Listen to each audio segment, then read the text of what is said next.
Before we go to the meeting itself, there's no fire drill planned this evening, and if there is the alarms that sound, please follow officers through the front door, make your way up into the outside of the building where there will be an assembly. Okay, so we got agenda item 1, apologies for absence and substitution. Bethany.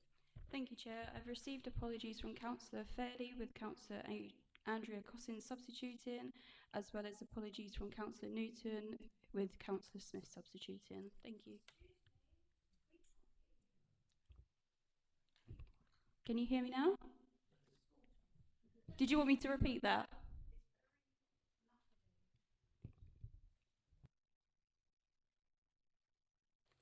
Can you hear me? Do you want me to say it again? Sorry. Yeah, did you want me to repeat it? Yeah, so I've received apologies from Councillor Fairley with Councillor Andrea Cossins substituting, as well as apologies from Councillor Newton with Councillor Smith substituting. Thank you, Chair. Thank you very much. We now go to minutes of the last meeting, of the meeting that was held on the 8th of September 2025. Can I sign the minutes set through record? Thank you.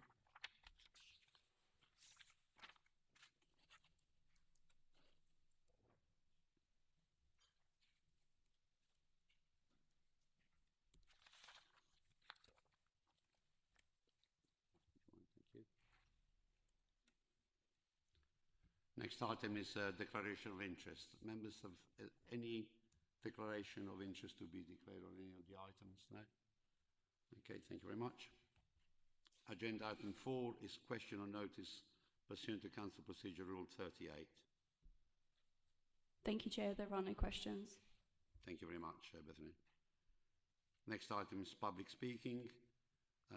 The Council public speaking policy is inside the first part of the agenda. Tonight we have several speakers, and I will remind people that it's a maximum of 3 minutes, and our committee clerk will give you a warning at 30 seconds left. So the first speaker is Councillor Dan Land, Chairman of the Thorpe Parish Council. Would you make your way to the front, please? Thank you.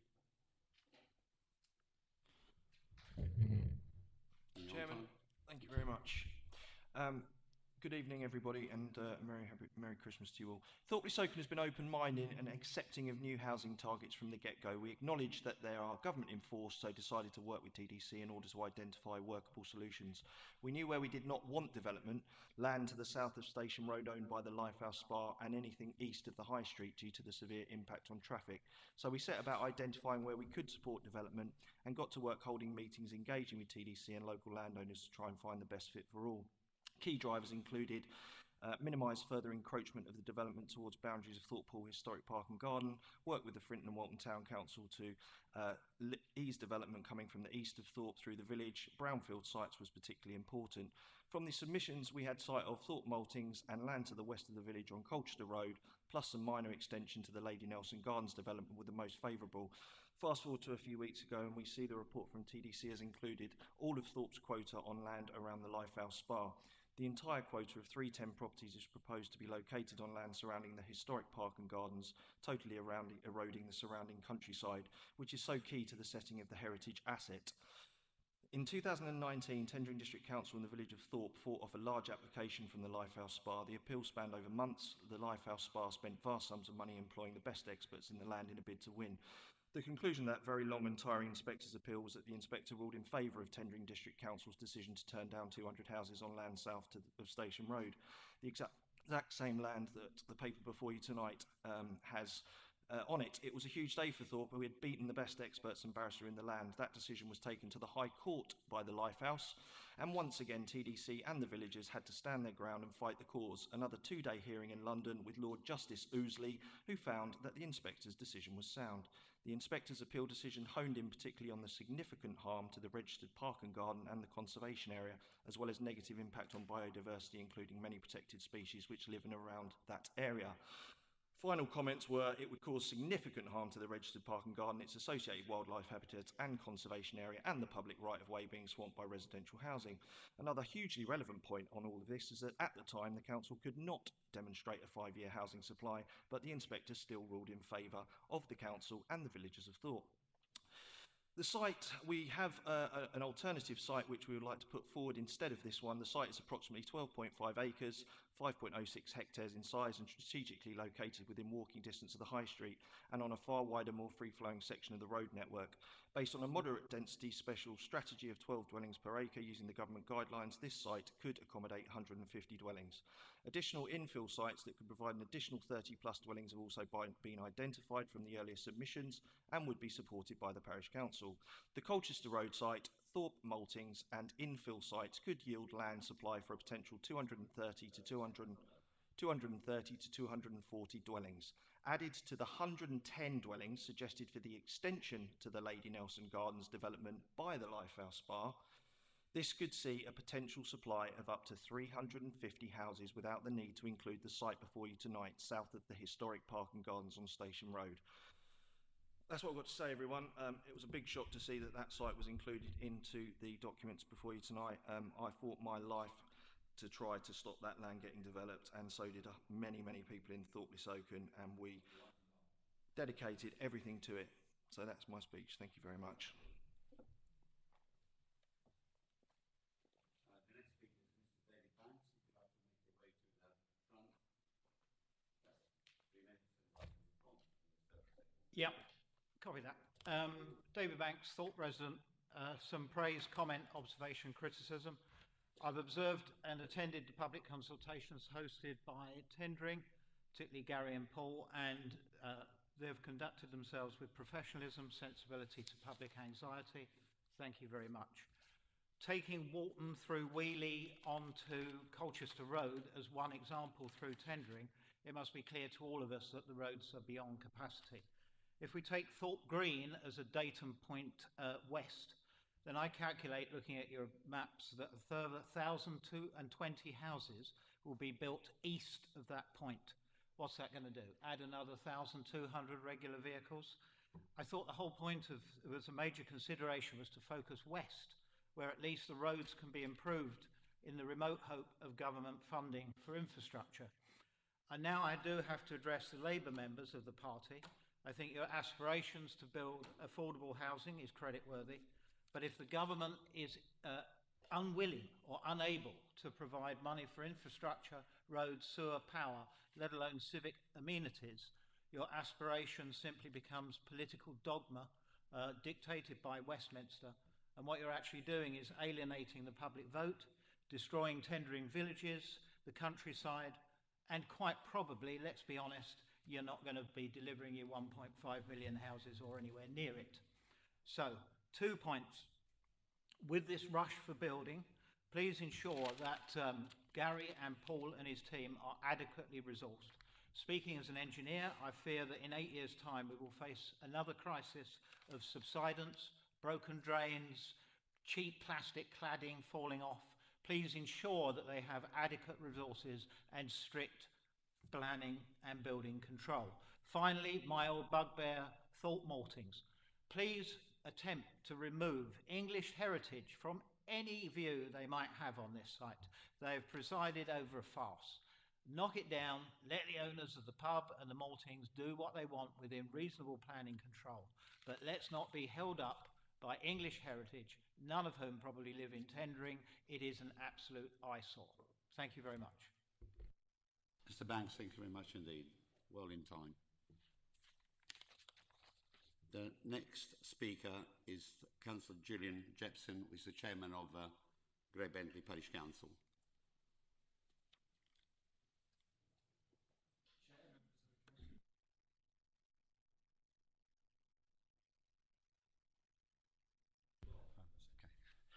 I'm here on behalf of Great Bentley Parish Council to summarise our formal resolution on the recommended development sites for the new local plan.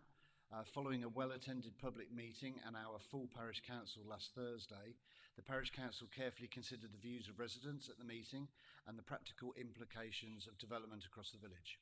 Although the poll taken at the meeting was not fully representative of the whole village, it showed a preference for sites to the north at the land east of Heckfords Road and to the northeast either side of Wheely Road, and this aligned with the council's own assessment.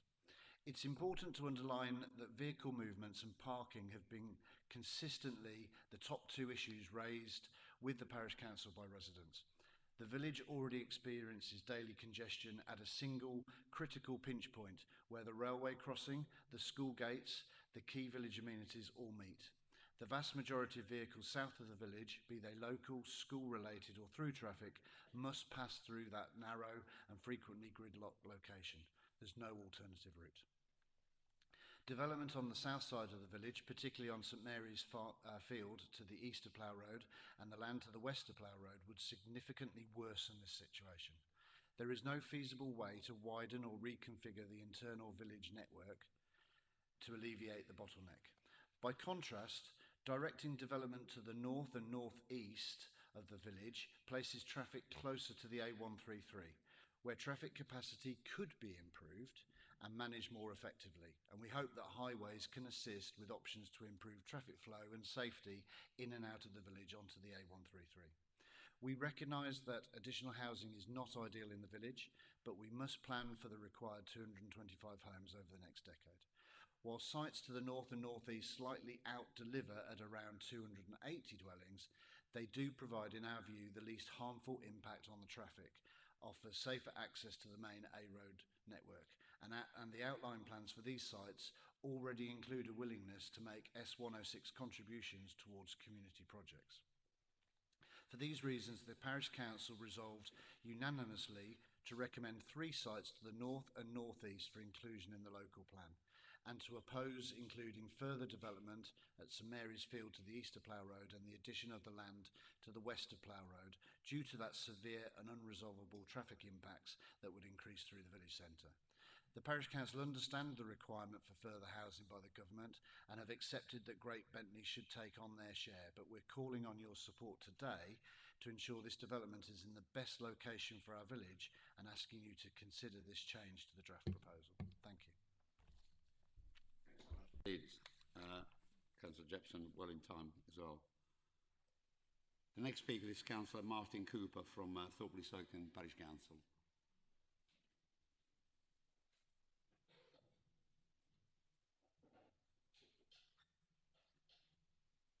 Is that on?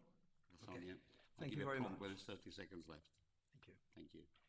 Referring to agenda item 6, it is noted that TDC are obliged to meet the government's new mandatory house building targets and accordingly have made a proposed spatial strategy. However, within this draft strategy, various major sites are proposed east of Thorpe-le-Soken High Street, namely SAH2, 420 dwellings, SHH3, 200 dwellings, SHH10, 200 dwellings, SAH11, 110 dwellings. In addition, there are other minor sites that in total add to another 90 dwellings.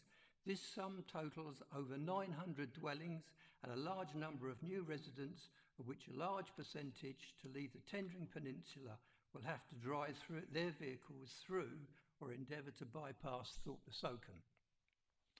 At a previous appeal, and the number was APPP P1560W183194826, which was related to just one of the possible proposed sites, the government inspector concluded that the High Street in Thorpe-le-Soken and the junction of the B1033 and the B1414 are critical considerations for vehicle capacity.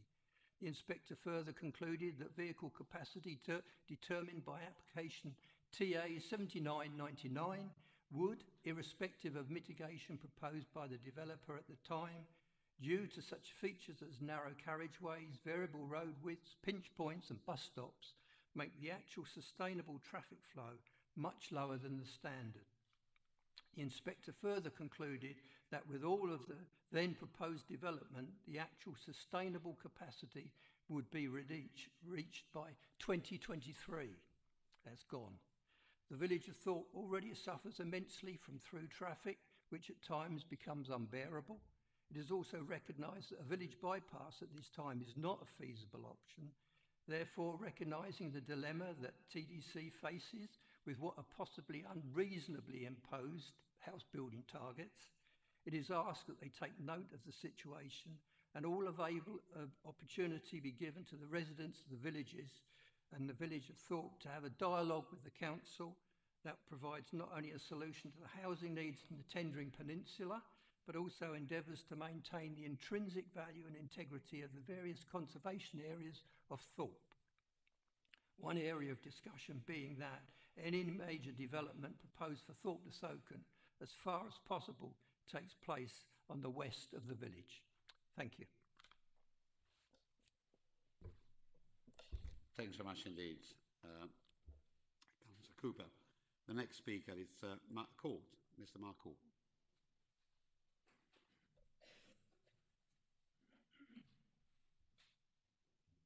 I will give you a prompt when there's 30 seconds left. You've got 3 minutes. Just press the middle one. That's it, yeah, well done. Thanks for the opportunity to talk. My name is Matt Court and I'm a Brightlingsea Town Councillor, but I'm speaking tonight in a personal capacity because the Town Council has not yet met to form a collective view on this latest draft, thanks to the tight deadline and lack of publicity, although several councillors have expressed support for the concerns I'm going to raise. I've also canvassed the views of nearly 200 local residents over the past 36 hours. Brightlingsea is down for over 340 new homes in this plan. That's a 10% increase. My concern is not housing itself. Personally, I'm not anti-homes or anti-growth at all. My concern is that there is no infrastructure plan to support this scale of development, and without it, this proposal is simply not workable and cannot be put forward. Brightlingsea has one road in and one road out. At peak times, the queue stretches almost 2 miles back to the church. We have photographs and video evidence of that, but if you don't believe me, just visit the town. In the previous local plan, this same junction was assessed with an RFC score of over 2.2. For clarity, an RFC score shows how full a junction is. Anything over above 1.0 means it has failed. Above 2.0 means it has failed significantly. We're at 2.2 already for a junction which is simply unavoidable if you want to leave Brightlingsea or go anywhere. That is why the Hopkins Homes site on the Robinson Road was capped at roughly 100 homes, which then in reality became 130. And then a large holiday village was added, plus various other infill developments. Now we are being asked to take 4 times the previously accepted limit with no road improvements, no public transport commitment, and no mitigation whatsoever. Residents are also being boxed in by developments all around us. A new settlement near Freighton, thousands more homes towards Clacton, and the garden community by the Colchester border will all make access to and from Brightlingsea harder, not easier. Already we are seeing our quality of life being diminished due to a lack of investment, yet somehow Brightlingsea has been allocated 10% growth as if we were a well-connected town with multiple access points, not a coastal cul-de-sac. We were told infrastructure would follow past development. Instead, the opposite has happened. No new GP or pharmacy capacity, no new NHS dentist, no improvement in public transport, a loss of 16+ education provision, loss of our sports centre, water has to be bussed into our town from time to time, utilities at or over capacity. The new holiday village brings not infrastructure, but a refurbished bus stop. That's it. There's not much point in having a nice bus stop when the buses don't turn up. Residents responded strongly to the first phase of this consultation and backed the lower growth option, yet this proposal now gives us more homes than the upper limit we were even consulted on. That and our previous experiences with developments in the past risks undermining trust in this process entirely. If you approve this allocation in its current form, you will be starting a fight you don't need to have. Not because people oppose homes, but because they oppose poorly planned homes that make life worse for everyone already living here. Thank you. There are clearly better locations in the district for this level of growth, places with rail links, road capacity and space for schools and services. Brightlingsea does not have that capacity now, and there is no plan from you, County Council or National Government to create it. Think again before locking in a number that the evidence, including your own historic modelling, shows is undeliverable without significant harm to the people who pay for all of this. This plan fails the test of common sense, local knowledge and lived experience. It must be changed. If you want people to trust this process, show them it listens, because you are doing exactly the opposite of what it has told you previously. Show them you understand our town's limits. Thank you.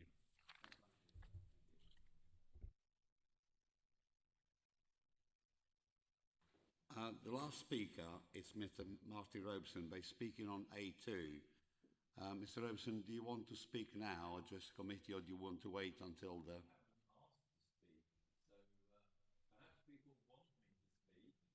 You're more than welcome to speak if you want to speak. Okay, that's lovely. That's very rare, but it's nice to see you anyway. Okay, so I will go to officers now. I just really wanted to pick up this opportunity to, it's been recognised by a few speakers that this is not something that the District Council is actively promoting to do. We have been forced to change our path and adjust our numbers accordingly to what we've been dictated to. I just want to make that crystal clear for all those in the audience as well as those online, that this is not our first choice and first options. So the thinking behind this is that all areas should take a little bit of the pain, if you like, with the exception of Ardley and Elmstead, which have been subjected to the development of the tendering Colchester border. So I just really want to make that statement to clarify this is not our first option. So after that, I will go over to Gary Guyver. You probably addressed some of the comments in your presentation. So over to you. Thank you very much, Chairman. Yes, no, some useful comments there, and I will, between myself and Mr. Woods, try and pick those up as we go through the presentation. So good evening, councillors. Good evening, ladies and gentlemen. So over the last 2 years, through the work of this committee and our officers, we've approached the review of the tendering local plan clearly and transparently through our reports and meetings, following a logical sequence and an agreed set of overarching guiding principles. But now we reach the stage of the process where for the first time we're looking at preferred spatial strategy for growth and specific locations and sites for potential housing, mixed-use development and employment land. And that's set against the backdrop of a significant increase in house building targets following a major change in government policy. And to pick up on one of the points that was raised about consultation, we're only looking at recommended locations and sites tonight, ahead of bringing forward a first proper draft of the updated local plan in the new year, which will contain all the detailed maps and policies. And tonight this is to make sure that the committee, under the circumstances, is broadly comfortable with the recommended direction of travel, and so we have more time at the next meeting to look more closely at the detail of policy. It also gives us time to continue with informal engagement and feedback from ward members and town and parish councils on the emerging proposals in the coming weeks, which from previous experience has been helpful and productive ahead of any formal public consultation. And I note some useful comments have been made today, which we will touch on. Now, we know these proposals will be contentious.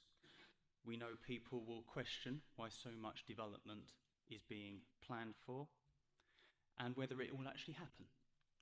We know that when we carry out public consultation next year, we will receive objections raising a variety of concerns, some of which we will no doubt share and are already thinking about, and some of them have been raised today. But the local plan is important for tendering, and it's a statutory duty. We have to do our best to plan positively for growth and avoid the consequences that come as a result of not keeping the plan up to date. So with devolution in Greater Essex and government reorganisation on the horizon, it's highly likely that this local plan review could be the last opportunity for this council to influence and set the long-term direction for future growth in our district.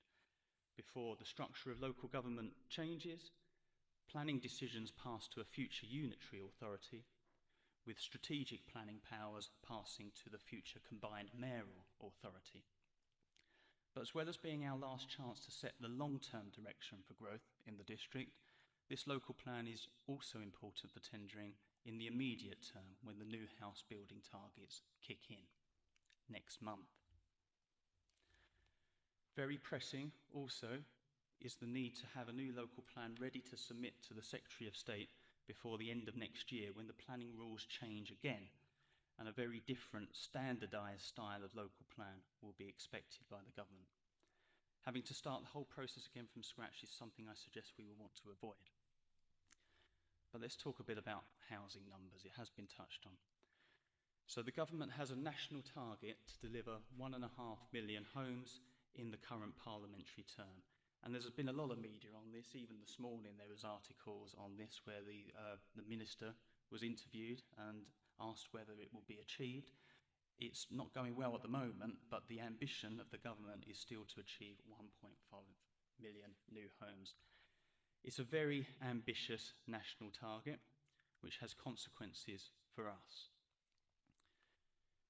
Because to help achieve it, councils must now comply with centrally imposed mandatory house building targets, calculated using a standard methodology. There's no mechanism anymore to set your own target, or challenge the targets, or argue for an alternative figure to reflect local considerations. And the committee will recall that this council raised very strong concerns with the government when this change in policy was put forward for consultation last year, as did many other councils, including our neighbours in Essex. But we didn't persuade the government to change its mind. The National Planning Policy Framework was amended at the end of last year, and we are now caught by the new requirements. If I can ask Paul to put a slide up on the screen for me. So for tendering, under the most up-to-date calculation, this means that our target will be 1,063 new homes a year, which is almost double the current target of 550 that you'll see on the chart, which we have been achieving. And at 1,063, that's a level of development that has never been achieved in tendering's history, even during periods of economic stability and strong house market conditions. Now, local plans should project forward 15 years from the anticipated point of adoption, so allowing a couple of years to fully conclude the local plan review through the formal processes of consultation, examination, and adoption. We're looking at the 17-year period, 2025 to 2042, for which the total housing requirement will be 18,071.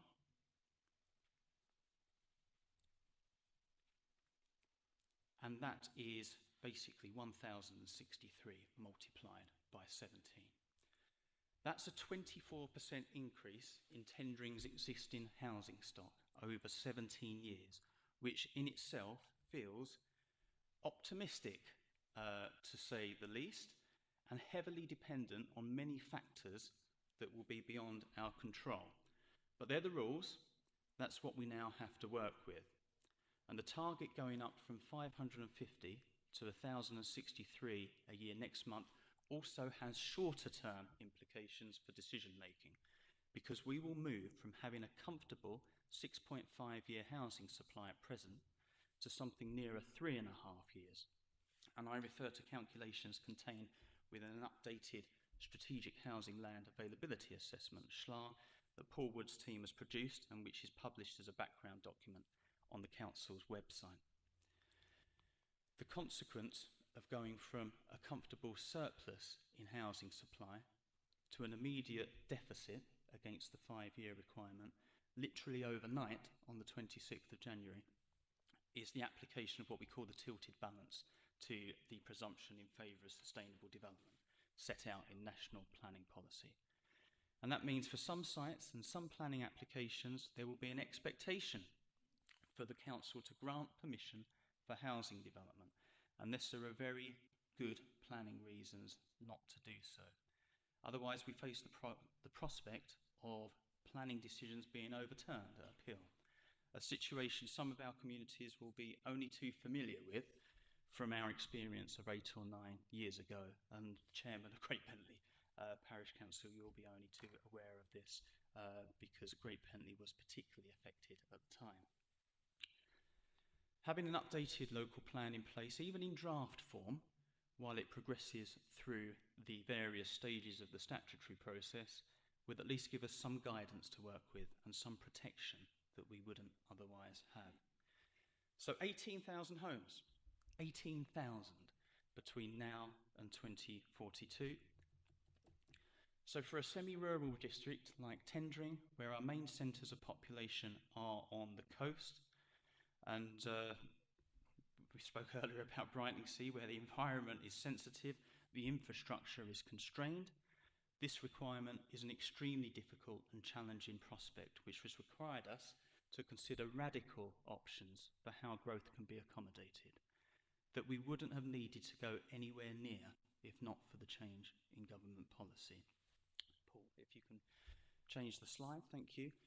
But thankfully, because the council was forward-thinking in the preparation of its previous local plan, and through the work that Paul's team has done on the updated SHLA, we believe that around 10,700 homes can be accounted for through sites we already know about or are otherwise expect to come forward anyway. So sites that are already allocated for housing or mixed-use development, sites like the Garden Community on the borders with Colchester and the large sites around Clacton, as well as sites that have already obtained planning permission or are under construction, or that we would expect to come forward naturally over time on smaller sites as windfall, often on brownfield sites. Paul, if you can pop the line onto the chart there. So that's 550 if it were extended into the future. So that demonstrates that if the council had been allowed to roll forward its current target of 550 homes a year, the local plan review would be a very straightforward process because we probably wouldn't need to find any additional land for housing at all. But we've got a change in target, so we do. We need to identify locations and sites for an extra 7,500-ish dwellings, and we need to identify locations and sites that are reasonably capable of delivering that number of homes between now and 2042. So with that in mind, I draw members' attention to Part A and B of the recommendations on pages 25 and 26 of your agenda, which are firstly for the committee to acknowledge and agree the housing figures that we're having to work with. As I said, primarily a result of changes in government planning policy.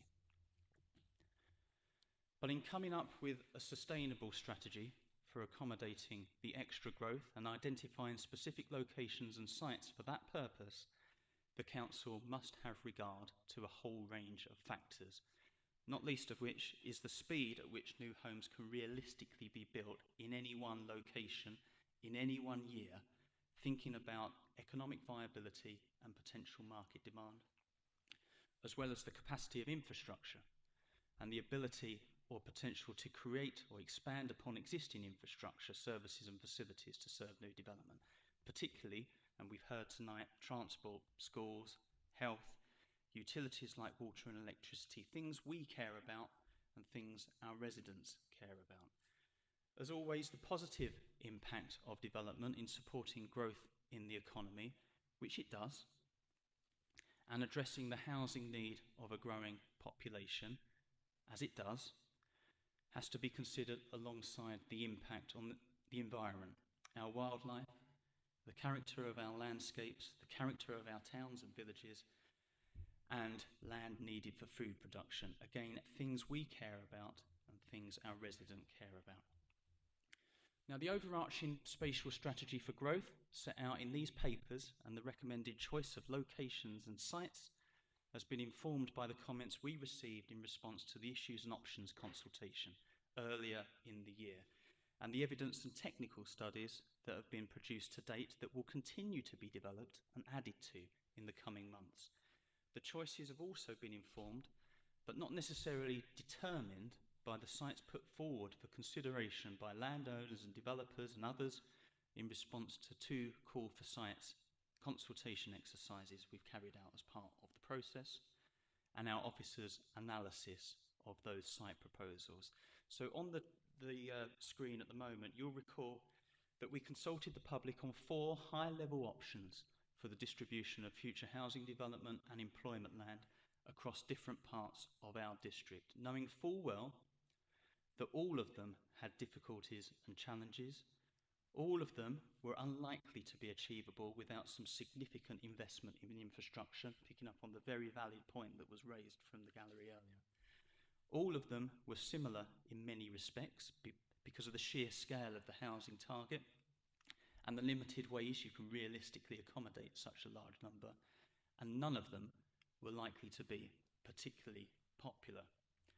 All of the options A, B, C and D envisaged major growth of up to 2,000 extra homes in the Harwich area as a logical starting point, with proportionate levels of additional growth around Tendering's other towns and villages at different levels, influenced largely by the existence or otherwise of railway stations. But in order to get anywhere near the government target, the establishment of garden village scale developments in at least 2 of potentially 4 strategic important locations on the transport network were considered to be necessary.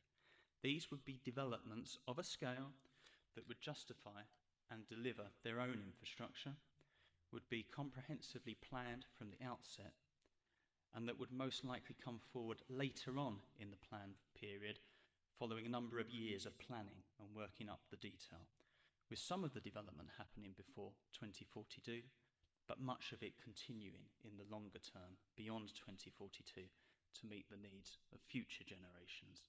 Not us, future generations. So through the analysis and the work carried out to date, which Paul will be able to talk about in a bit more detail, we've come to the view that a garden village scale development at Thorpe Lissoken, whilst an attractive proposition from a public transport perspective with the mainline railway station, is not likely to be a feasible concept, and certainly not at the scale that would warrant or deliver a bypass, which is something I'm sure a lot of people would like to see. And picking up on Councillor Cooper's comment earlier about the bypass, it's something that we do not see as deliverable. The scale of development would be too much for that location. So largely for that reason, options C and D are out, leaving us with options A and B, both proposing garden villages in the Hare Green area between Freighting and Great Bromley, at the interchange of the 120 and the 133, and further east along the A120 at Horsley Cross.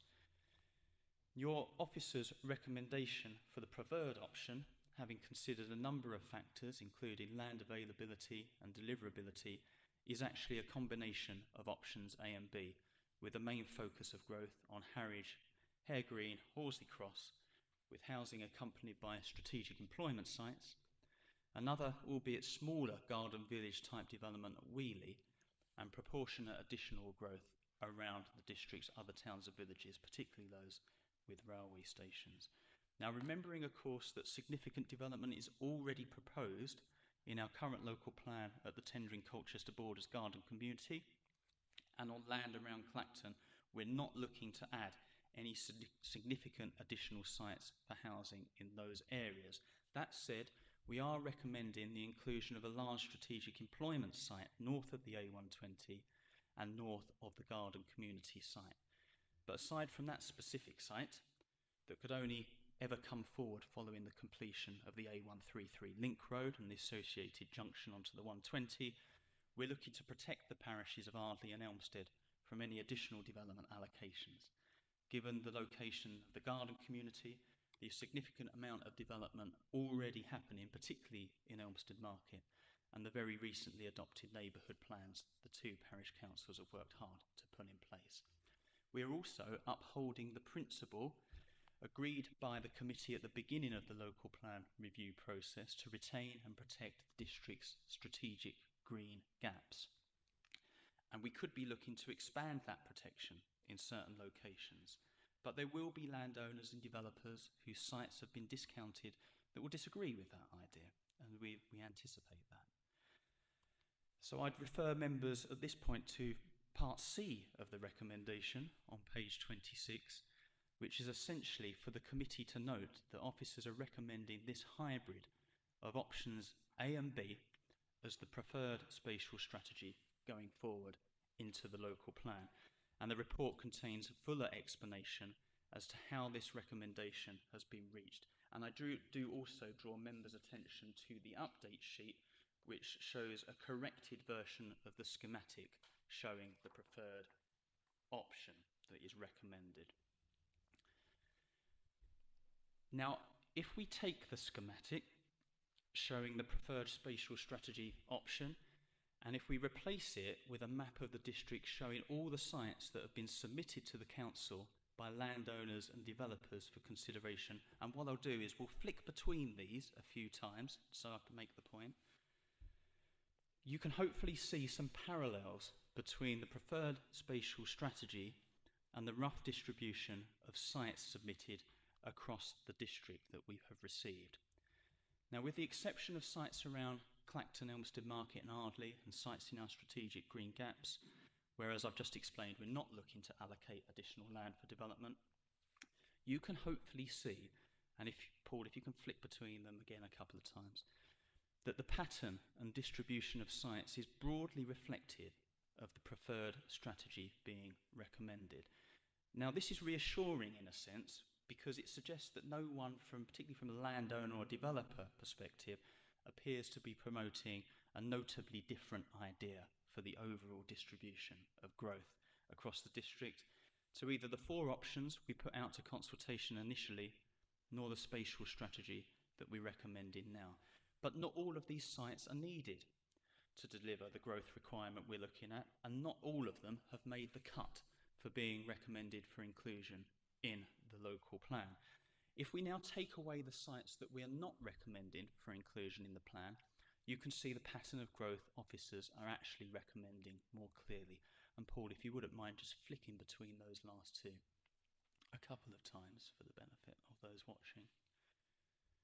So whilst most parts of the district are affected by one or more of these proposals, you can also see that quite a lot of the district would still remain open, undeveloped and untouched, even with the proposals before you tonight. In a moment, I'm going to ask Paul to run through the broad locations and sites in a little bit more detail by area. And as we do so, I'll comment on some of the suggestions that have been put forward earlier. Because on recommendation D, which is on page 26 of your agenda, members are invited to agree that these provisional site allocations, which are shown in Appendix 1 of the agenda, starting on page 75, as such, are incorporated into the preferred options draft of the local plan that we would look to bring back early next year for further consideration before we seek a full council decision to go out to formal public consultation. And at that point, I'd like to hand over to my colleague Paul Woods to perhaps go through area by area the proposals. As Mr. Guy has already explained, we sifted the sites that were submitted to us to ensure that they accorded with the guiding principles that the Planning Policy and Local Plan Committee agreed to at the beginning of the local plan review process. And so of the 350 or so sites that were submitted to us, we sifted it down to about 190, removing sites around Elmstead Market and Ardley, sites around Clacton, sites within strategic green gaps, and also sites that were very remote in the open countryside that didn't accord with the existing settlement hierarchy and spatial strategy in the current local plan.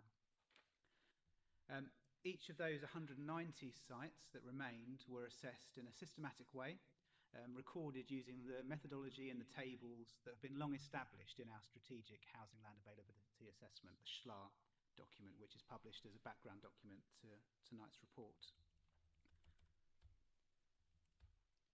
And so to begin with, we'll look at Freighting and Hare Green, which is the location of the first garden village that features in the proposed spatial strategy. And we've combined several site submissions here into one overall broad location using the A120 as a clear northern boundary and ensuring separation from Elmstead to the west. And on each of these slides, you'll see the proposed allocation in green or blue, but you will see the sites that were submitted in that broad location that we have discounted, shown in red, and then we'll remove those at each time so you can see the site that we are proposing for allocation. At Horsley Cross, the site that we're proposing is based on a single submission which set out an indicative layout for the garden village with employment land close to the A120 and then residential and community facilities to the north. And here we could see up to 6,000 dwellings plus employment land, infrastructure, community facilities in the fullness of time, with about 1,700 delivered in the plan period. Wheeley Garden Village. In Wheeley there's a significant expansion to the west, which is enclosed by the bypass and the railway line, and that would be large enough to include community infrastructure and then new employment land on the current car boot site.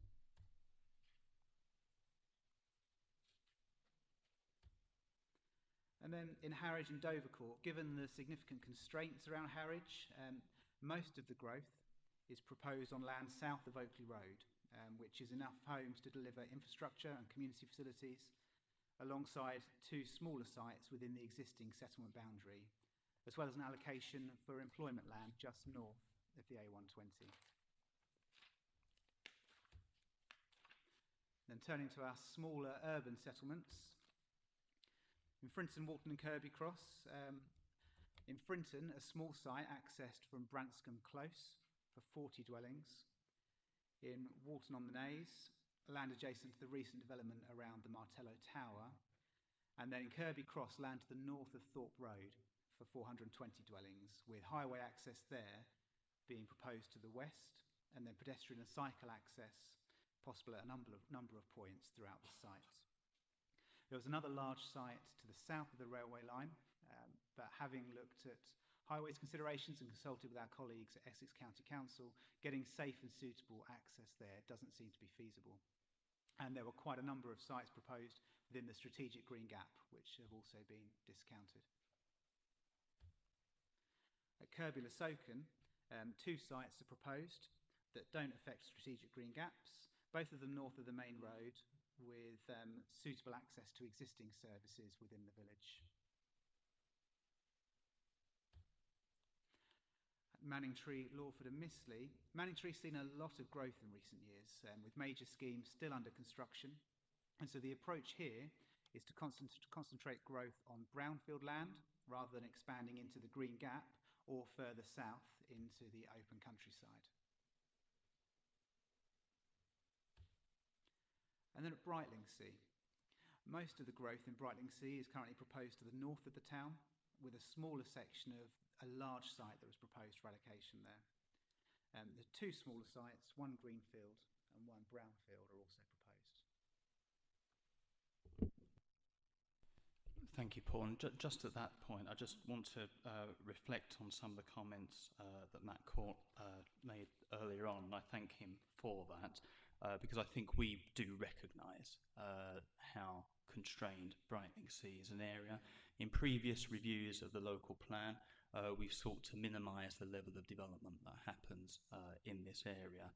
What I would say on transport infrastructure is that in drawing up even these recommendations, we have been in consultation with the highways team at the Essex County Council to ascertain what the issues are. And of course, as part of the overall local plan, there is a transport modelling exercise that goes alongside this, which we'll be able to talk more about when we bring the plan forward in its fullness in the new year.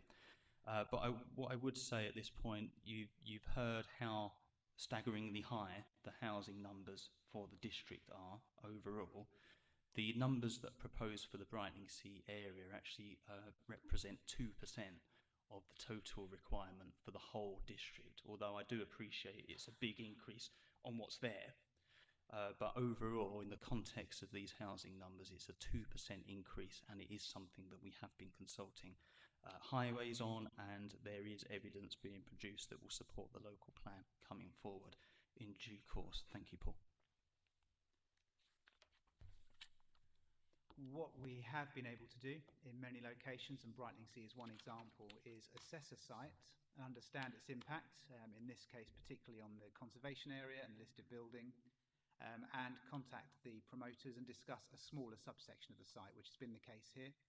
And so rather than two much larger areas of land that were promoted simultaneously, we're proposing that a much smaller area, closer to the main road, further away from sensitive heritage assets, and with a more restricted impact on the landscape would be appropriate.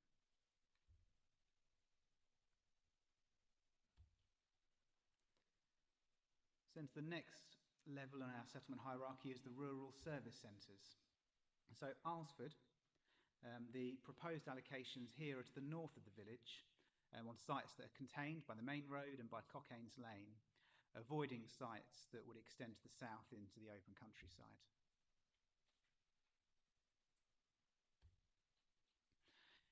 In Great Bentley, officers have proposed sites to the south of the village, which we consider to be closest to the shops and services and to the primary school, as well as to the train station, and have avoided sites to the north and east that could increase the need for people to drive into the village to meet their day-to-day needs. Thank you, Mr. Woods. If I can just come in at that point as well, because we did have representations from the floor from Councillor Jepson from Great Bentley Parish Council. And what I would say in response to them, clearly in officers' minds when we've made these recommendations, we've given a lot of weight to having development close to the railway stations, on the basis that by having development close to the railway station, it maximises the opportunity for people to utilise the public transport network because they're within a close walk. But I also appreciate that that has other consequences, which I know have been highlighted in the representations made about potential movement of traffic. In this particular location, as you can see, there are a lot of sites that have been put forward, and the parish council has suggested that there are alternative sites that would better serve the village. Officers have given a lot of weight to the location of the railway station. I think the parish council has given more weight to their concerns about traffic impact through the centre of the village, and that can be something that members of the committee can reflect on, bearing in mind these are recommendations from the officer. It's up to the committee to determine what approach it would like to take.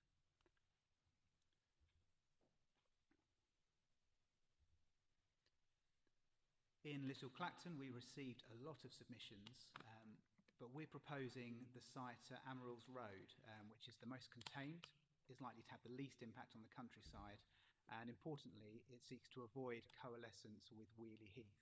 And I think the map there demonstrates just how close those two settlements are, and how some of the proposals that we received could really risk drawing those two settlements into one.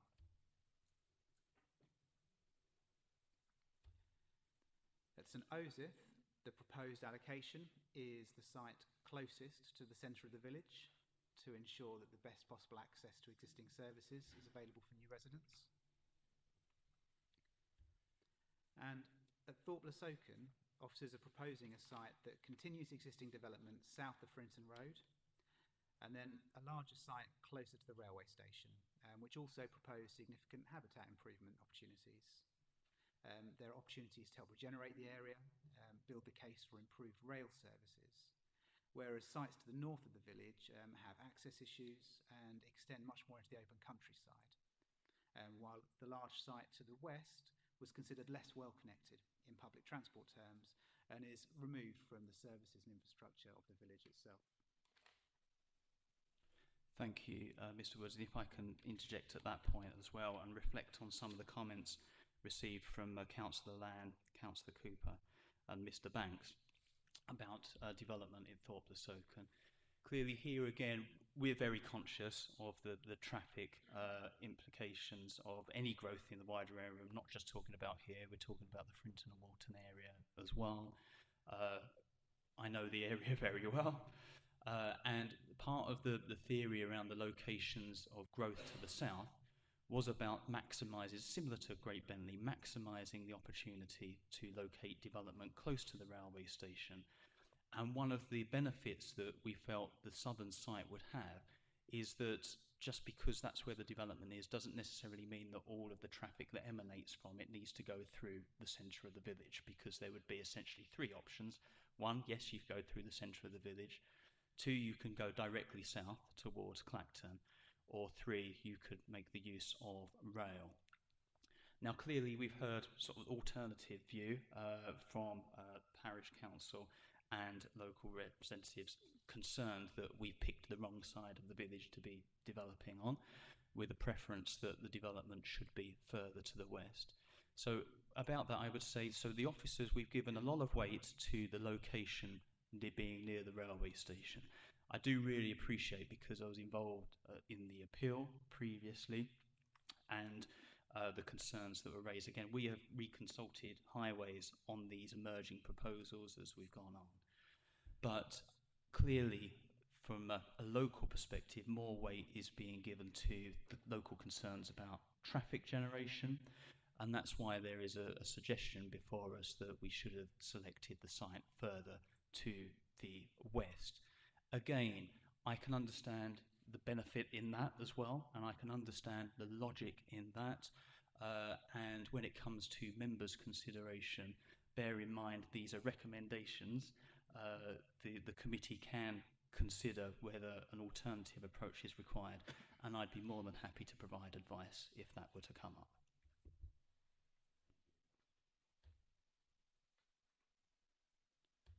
And so then finally we turn to the smaller rural settlements. Beginning with Beaumont, only one site was submitted, but it reflects officers' assessment of where the most suitable location in this village would be, reflecting the density of dwellings on the opposite side of the road.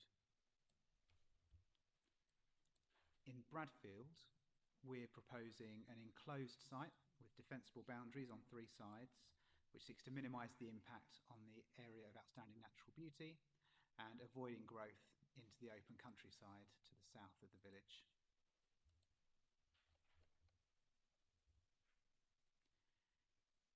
In Great Bromley, the preferred sites are smaller parcels adjacent to the settlement boundary, reflecting the existing character and density of the village, rather than the large site extension to the settlement to the south.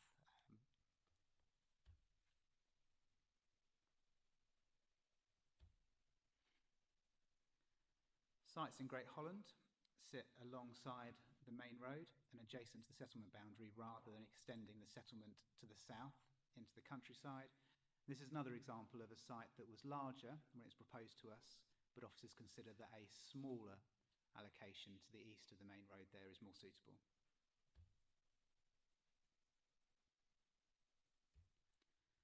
In Great Oakley, although very large sites were proposed, both to the south of the main road and to the northwest of the village, officers are proposing a more modest scales of growth, with two sites at the western ends of the village, one to the south and one to the north of the main road.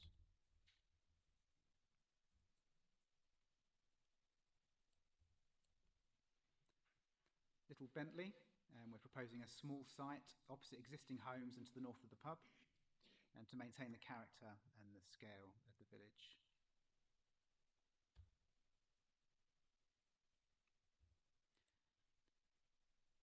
Then at Little Bromley, there's a small site adjacent to the settlement boundary with access directly onto Shop Road. At Tendring Village, no suitable sites have been identified. However, the site of the old haulage yard at Tendring Heath is being proposed, and that may warrant the settlement being included in the settlement hierarchy and given its own settlement development boundary within the updated local plan.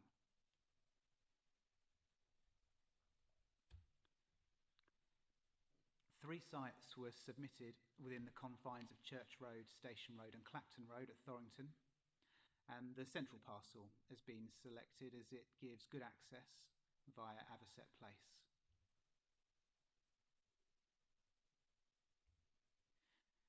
In Wheely Heath, as with Little Clacton, a key consideration is avoiding coalescence between the villages, and so two contained sites in the centre are proposed, which avoids extending to the south and into the countryside. At Wicks. The proposed sites are ones which we believe could achieve safe and suitable access and which reflect the character of the village. And finally, in Rabness, there is a single site for 30 dwellings, which also proposes enhanced open space and better access for residents. Now, alongside the housing and mixed-use allocations, employment sites are proposed at Wheeley and at Harwich, and there's also employment land proposed alongside the garden villages at Hare Green and Horsley Cross. But officers are also recommending the allocation of the site north of the Tendring Colchester Borders garden community. It's located in a really strong strategic position adjacent to the A120. It will be accessible to the new homes already planned at the garden community, and it could assist in delivering the A1331 link road and the new junction onto the A120 itself.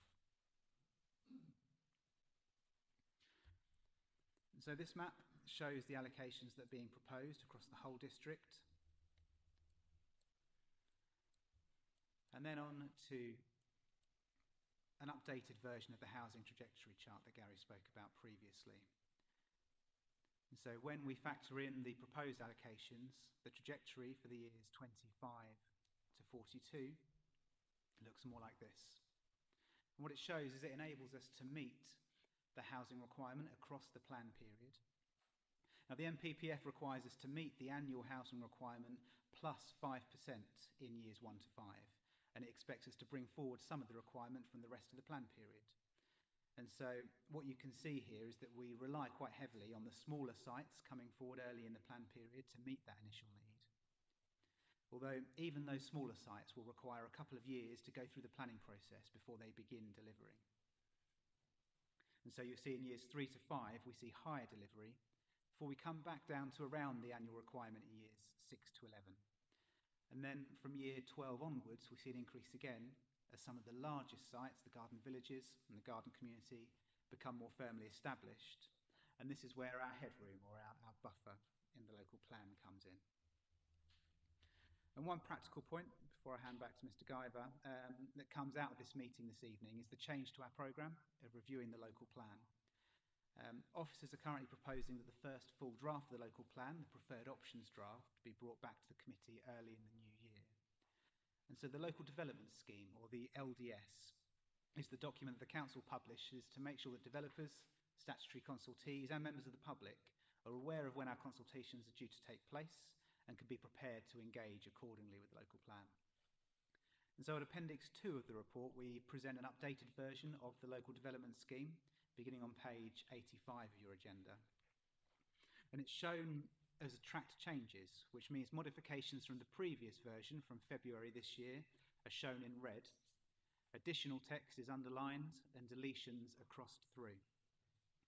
And so there are minor changes throughout, but it's on page 93 where we see the new programme for the local plan review, with the preferred options consultation taking place in February next year, consultation on the submission version in early autumn, and then submission to the Secretary of State for examination in the winter. That's just ahead of the government's mandatory deadline. This means that we could have the examination in 2027 and potentially adopt by the end of that year, depending on capacity at the Planning Inspectorate. And so at this stage, I'll hand back to Mr. Guyver to conclude. Thank you very much, Paul. That was excellent. Thank you. So if I can sum up, I'll refer councillors to the recommendations set out on pages 25 and 26 of the agenda. So because of the change in government policy, we have a mandatory house building target of 1,063 homes and a total housing requirement of 18,071 for the period 25 to 2042. So under recommendation A, the committee is asked to acknowledge and agree that these are the figures that we have to work with. Around 10,700 homes are expected to be delivered on sites in our existing pipeline, leaving around 7,400 extra to plan for at new locations and sites through the local plan review. That's set out in recommendation B, where again the committee is asked to acknowledge and agree those figures. Under recommendation C, the committee is asked to note that the officer's recommended preferred spatial strategy is a combination or hybrid of options A and B from the issues and options document. Paul, if you can put the strategy diagram up on the screen for context, that would be great. Recommendation D is for the committee to agree that the recommended spatial strategy locations and sites be incorporated into the first draft proper of the local plan, and for the complete document, including planning policies, to come back to the committee in the new year for further consideration ahead of any decision to proceed to formal public consultation. And I would note at this stage that the final decision to go out to consultation will be a full council decision following a recommendation from this committee.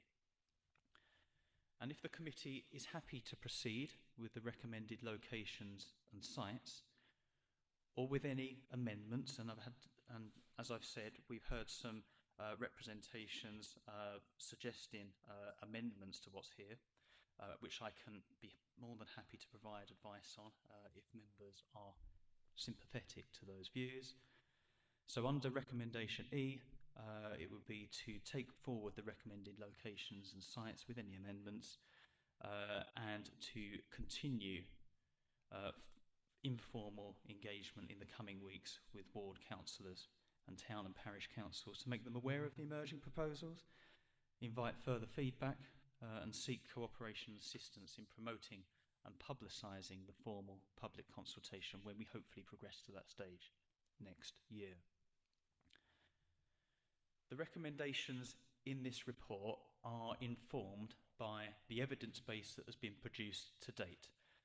Although going forward, there will be more evidence being produced that will feed into future decisions the council takes.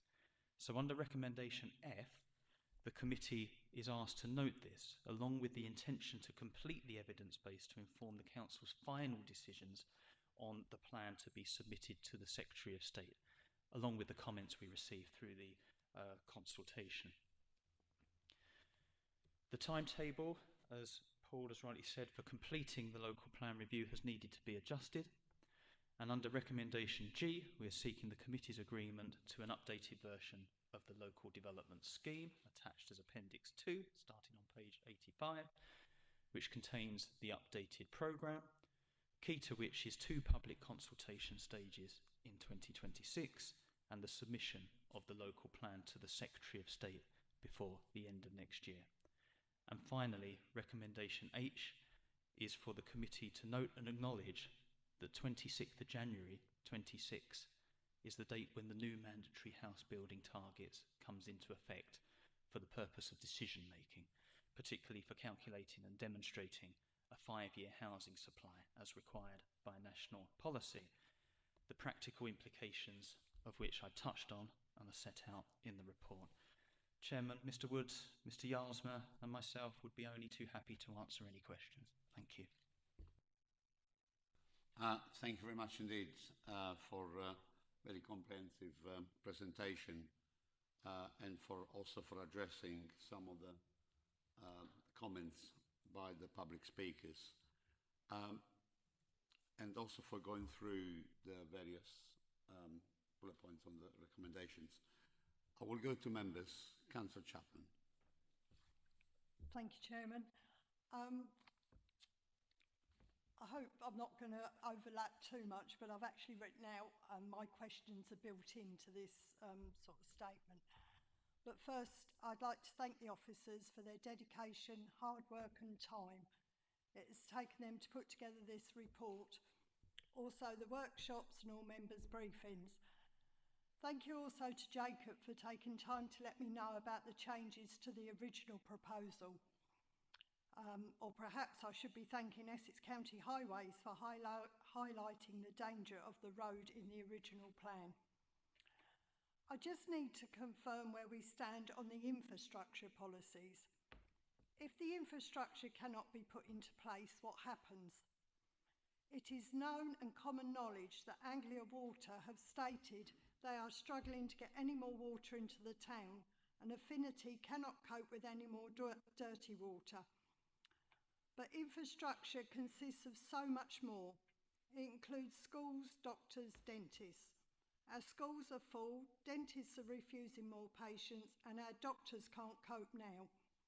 The closest maternity home is refusing admissions, and at the other end of the scale, our burial ground is nearly full. Our local pharmacy has been looking for bigger premises as they cannot take any more prescription dispensing. But Brightlingsea has always been lucky. We have always had a full high street. Brightlingsea, 325 new homes, equates to probably 1,000 people. Mainly to the north of the town on Sampson's Road on Greenfields. Although better than the original plan, it would still fracture the town. It is too far to walk into the town and there is a lack of parking.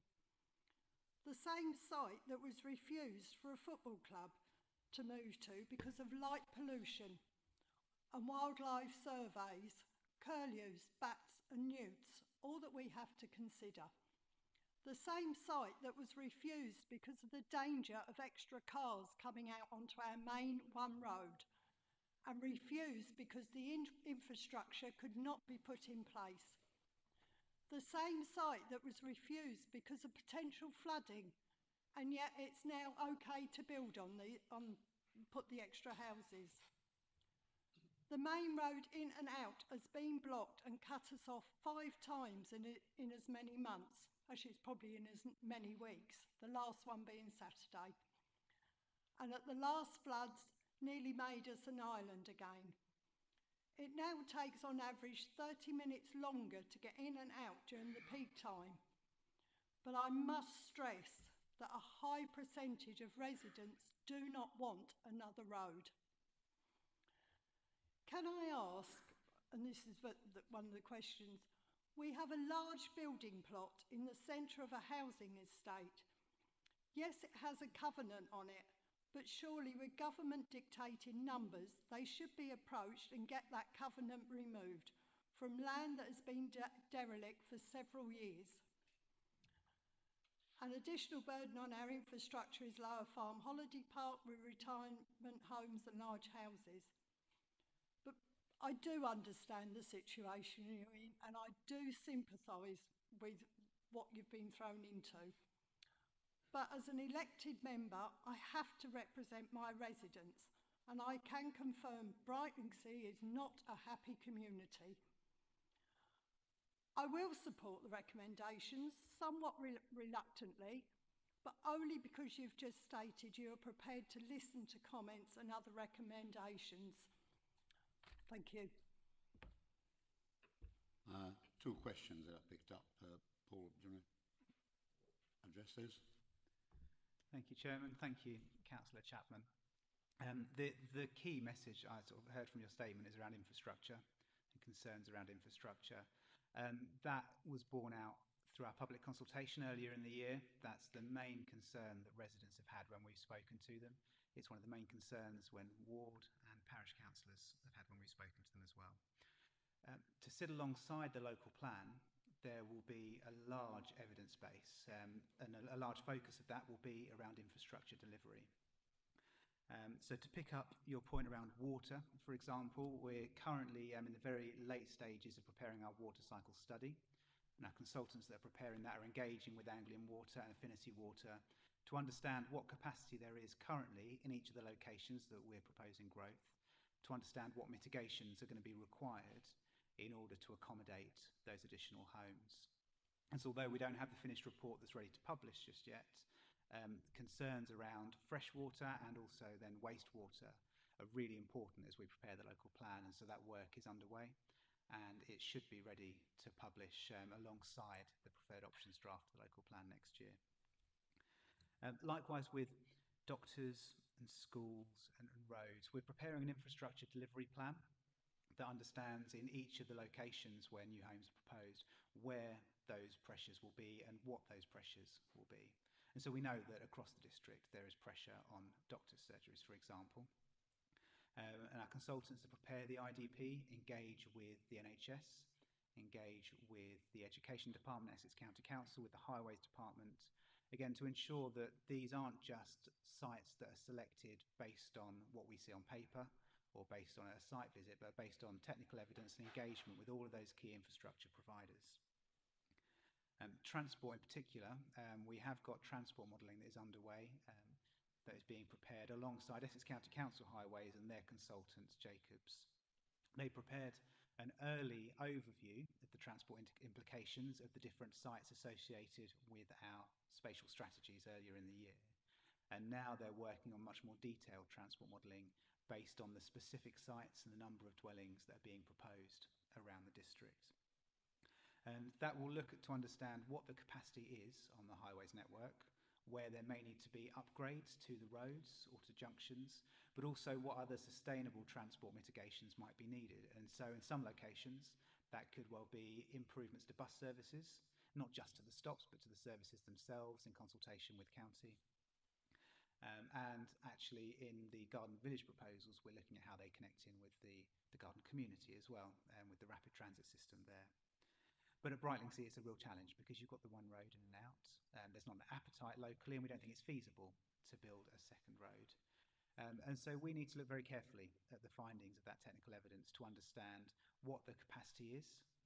I understand that there are circumstances in which that one road in and out becomes blocked and the town does get cut off. And although that's not sort of the norm, that is something that we need to consider. And it does happen more often than residents in the town would like it to.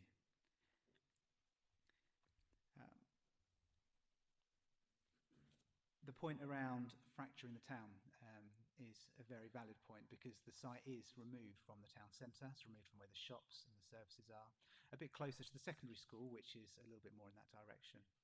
But I'm aware of the site that you spoke about in the middle of the housing estate, and I've spoken with the landowner there, spoken about the history of the site and the fact that there is the covenant that you spoke about.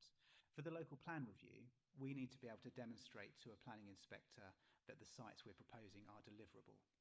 And the sites will come under a lot of scrutiny from other developers and land promoters to ensure that the sites that we're looking to allocate can be delivered within the plan period, and that the existence of a covenant like that could be quite a difficult issue.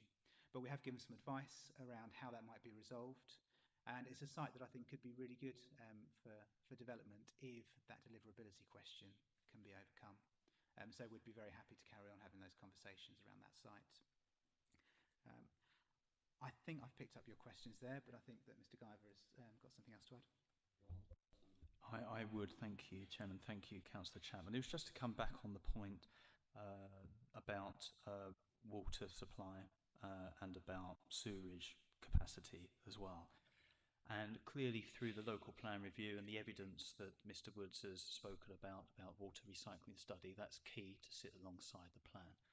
But ultimately, you ask the question, what happens if you can't resolve it? So you don't only have the planning system to consider. When it comes to dealing with planning applications, it may well be that there is a condition attached that requires the foul water sewage strategy to be agreed. But ultimately, any development that is discharged into the mains system requires a discharge flow consent from the Environment Agency.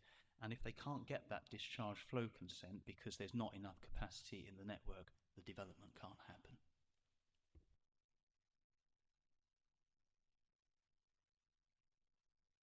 Councillor Scott. Thank you, Chairman and officers. A very good report. I like the way you've linked communities on one sheet of A4, so you work out geographically where locations are, so you can get some idea of major links like the A133, A120 and the B1027. I mean, the B27 is a key link to the south. Even though we mentioned the A133 and the A120 a lot, the B1027 is just as important for the south of our district. Going on from Councillor Chapman's comments of water supply, we also have to bear in mind water pressure. New developments means more pipes, more water, which then could lead to problems with water pressure. And that is a problem I get to hear from the new builds in my area of Elmstead Market, Alresford.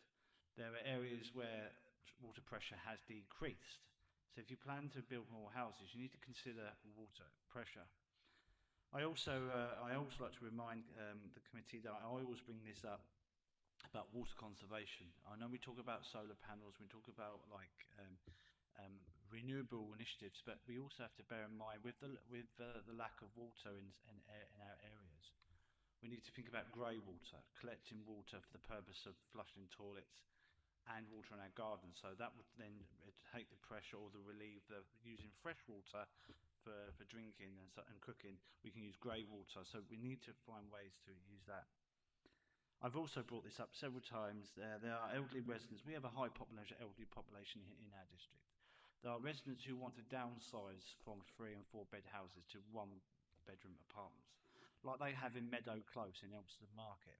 There's about 45 developments there where 1 bedroom apartments for people that can downsize from their houses, free up 3 and 4 bedroom houses for families, while residents who want to downsize, who sadly have lost their partner, want to stay in the community with their social networks. So I would like to see an emphasis on small scale developments for the elderly to downsize and to use. Public transport links. I mean, you can go from east to west, but transport links going from north to south is not as frequent and reliable. I would like us to have some sort of plan or to work with Essex County Highways to work out going north-south. You can go east-west, but north-south is a bit of a problem. And in terms of Brightonsea to Clacton, you cannot get to Brightonsea to Clacton no more. I know of residents who live in Brightonsea have to sign on in Clacton at the job centre and have to go to Clacton to services. They would have to then get the 87 bus to go to Thorrington, get off at Thorrington, cross the road, and then get the 74 from Thorrington to Clacton. So to reinstate the bus route from Brightonsea to Clacton is key, especially if you're going to have more developments going in Brightonsea, Thorrington, and further on to Clacton. Schooling. If you're going to have increased housing, you're going to have increase in young couples who will have kids. At the moment, the rural communities in my part of the world, schooling is full. There are people that have to move out of our district to take their kids to school. For example, recently there were 20 families in my ward of Alresford had to go to Fingringhoe.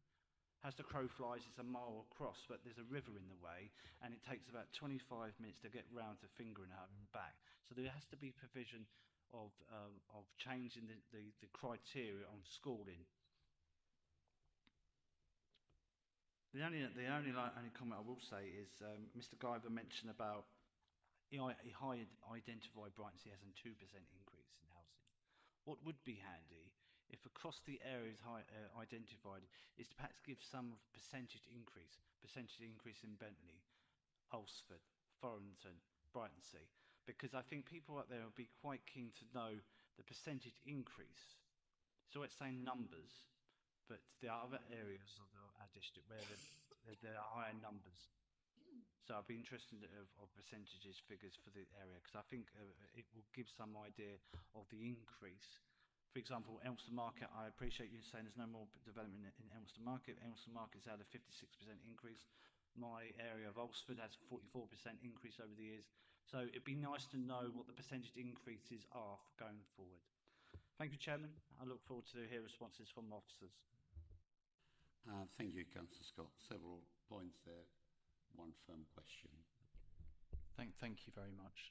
I'll start off, and Mr. Woods, I'm sure, will assist on some of the points.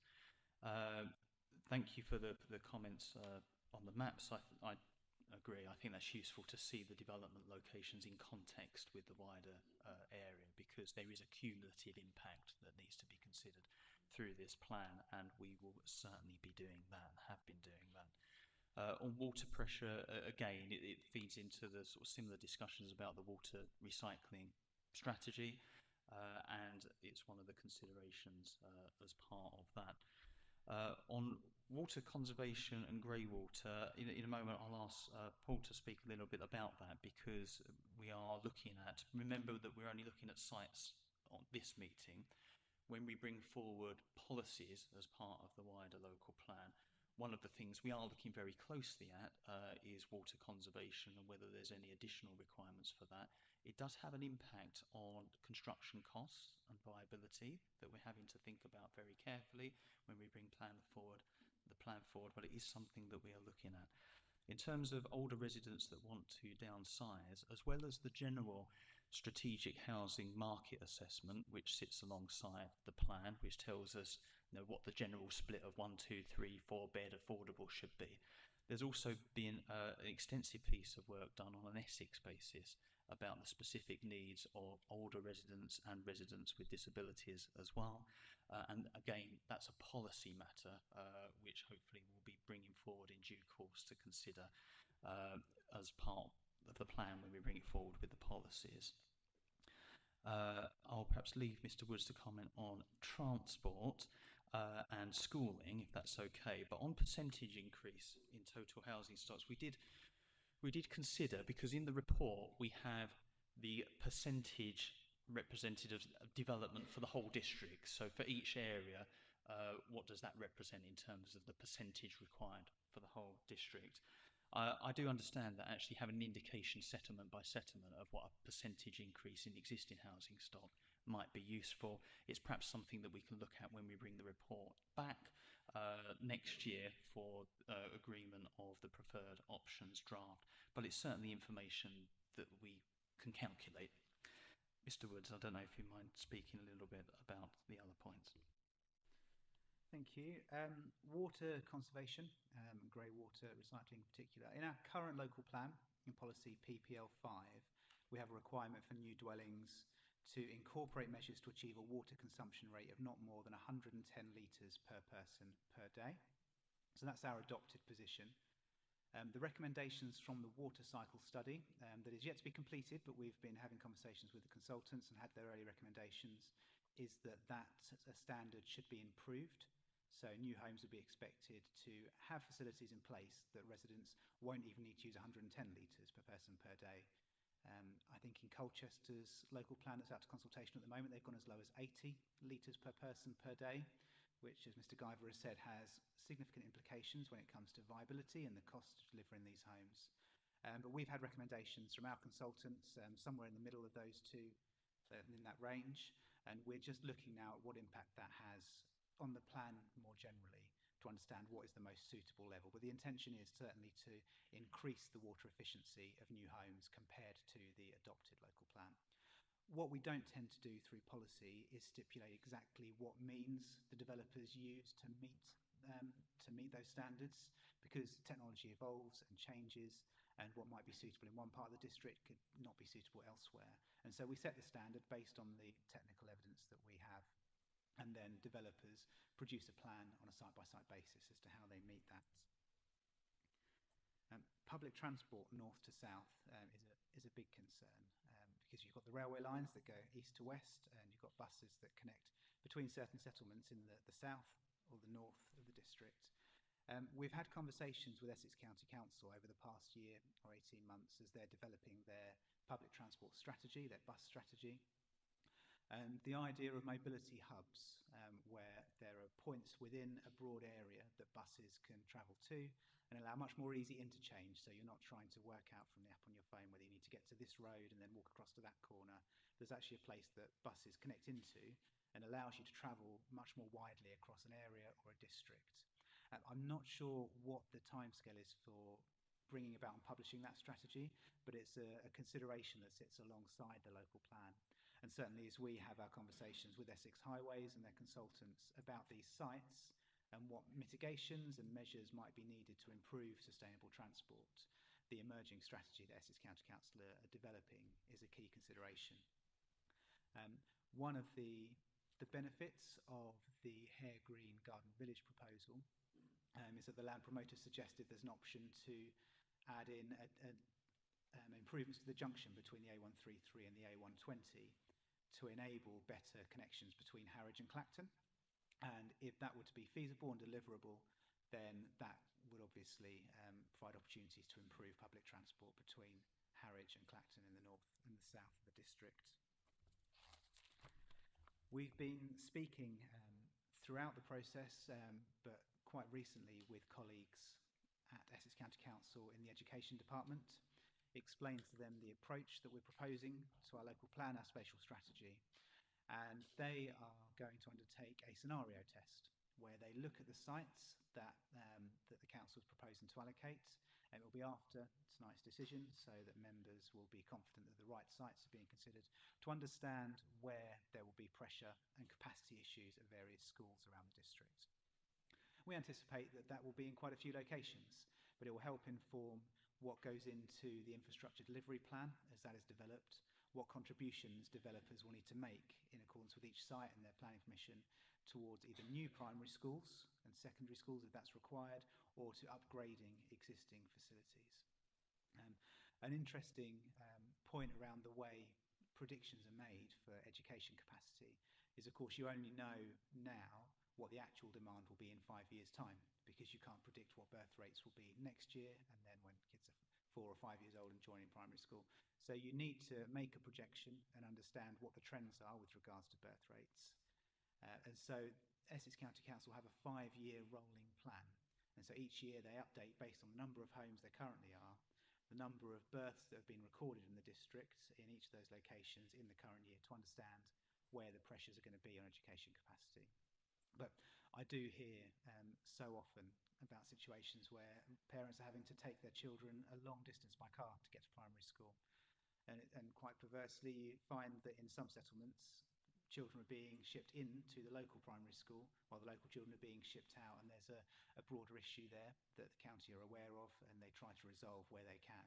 But having foresight of where this housing growth is going to go over the next 17 years does help them significantly with their planning, and hopefully that does go some way into mitigating those situations that you've described. And I think that's all of the points that you raised, Councillor Scott. But if there's anything else, please remind me. Councillor Scott.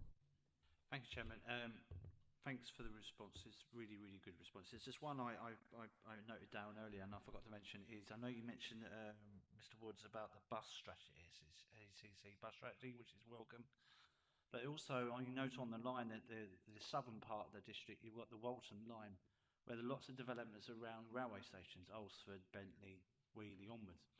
And I was wondering whether there's going to be any future development with the whoever the franchise holder. I know it's now into our own public ownership.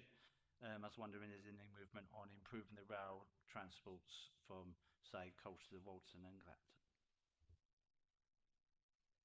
Thank you, Councillor Scott. Transport East are the body that is responsible for putting together proposals and campaigning for improved public transport services in our part of the country. And we've been having conversations with them about how we might be able to improve connections between Colchester and Walton and Clacton. So there is quite a concerted effort now to improve the frequency of services along that railway line. And in fact, the levels of growth that are being suggested tonight through the extended local plan period will go some way into strengthening the argument for the need for those improved services, particularly with the number of homes, as you've said, being proposed along that railway line. So they're conversations that officers are having quite proactively with Transport East, looking to make a proposal to government. Thank you. Councillor Bush, next speaker. Yeah, thank you, Chairman, and I'd like to give great thanks to both Mr. Guy and Mr. Woods for the work that's gone into this, to think it through. It isn't something that happened overnight. The difficulty that you've been imparted on from government, you know, to double your numbers is both the unrealistic pipe dream. And I'm a realist, and it ain't going to be achieved. I think we can sit here all night and discuss it.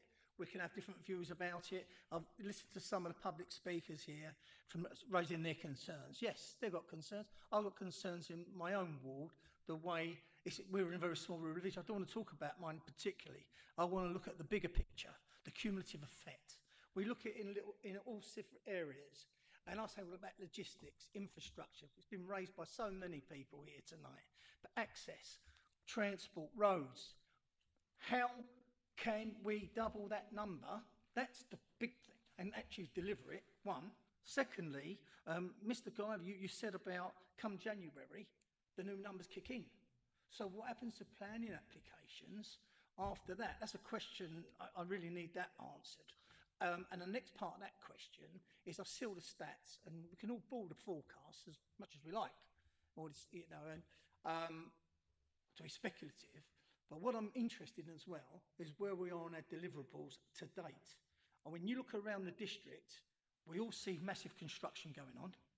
We see all the roadworks, we see bottlenecks happening already, and where are we with the existing plan going forward? So think about we're going to be doubling that. The knock-on effect, the bottlenecks coming out of the district, getting onto the A120, getting on the A133 to the A12, that's already had that development expansion curtailed. All of that, when you leave the A120 now to get on the rush hour in the morning heading south, you get a bottleneck trying to get off the retail park at Colchester.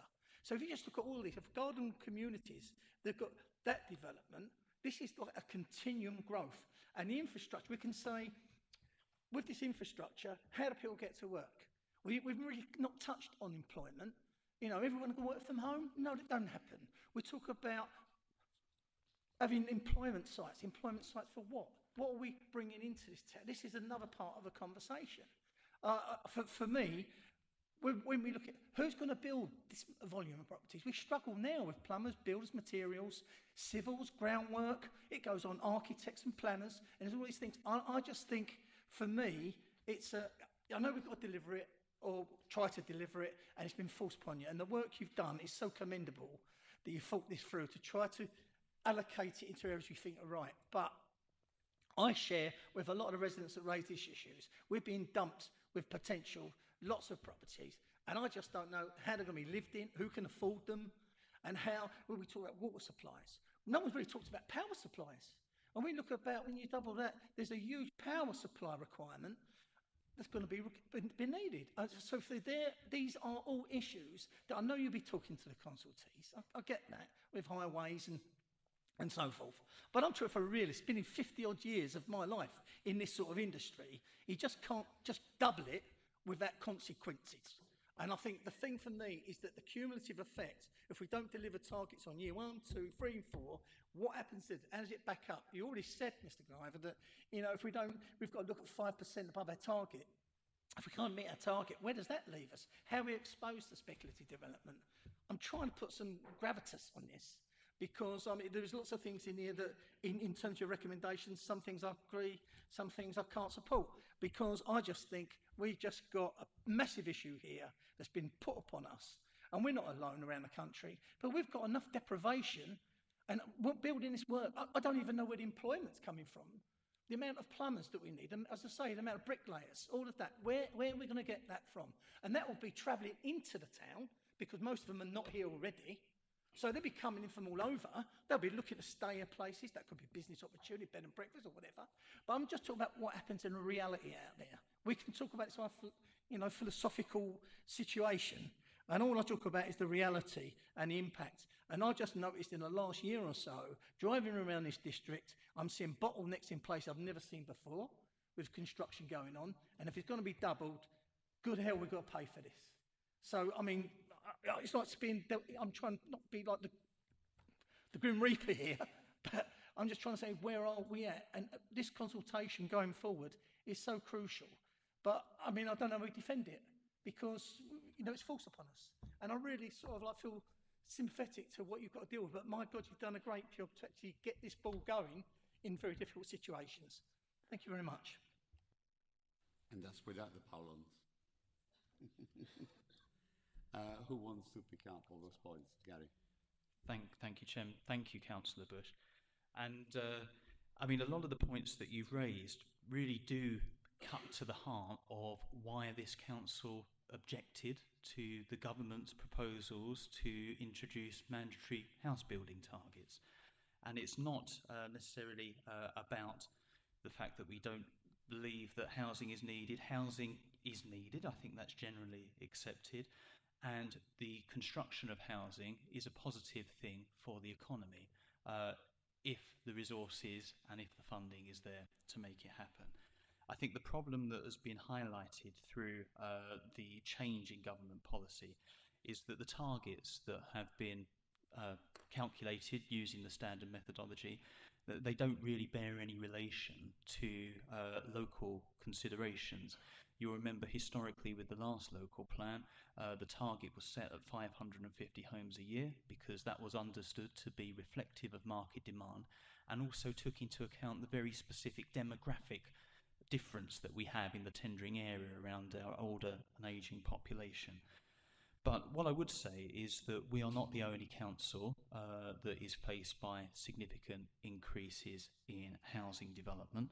Our colleagues over the border in Colchester are currently out to consultation on their draft local plan at the moment, and they are looking to accommodate quite a considerable amount of growth. This is an issue that's faced up and down the country.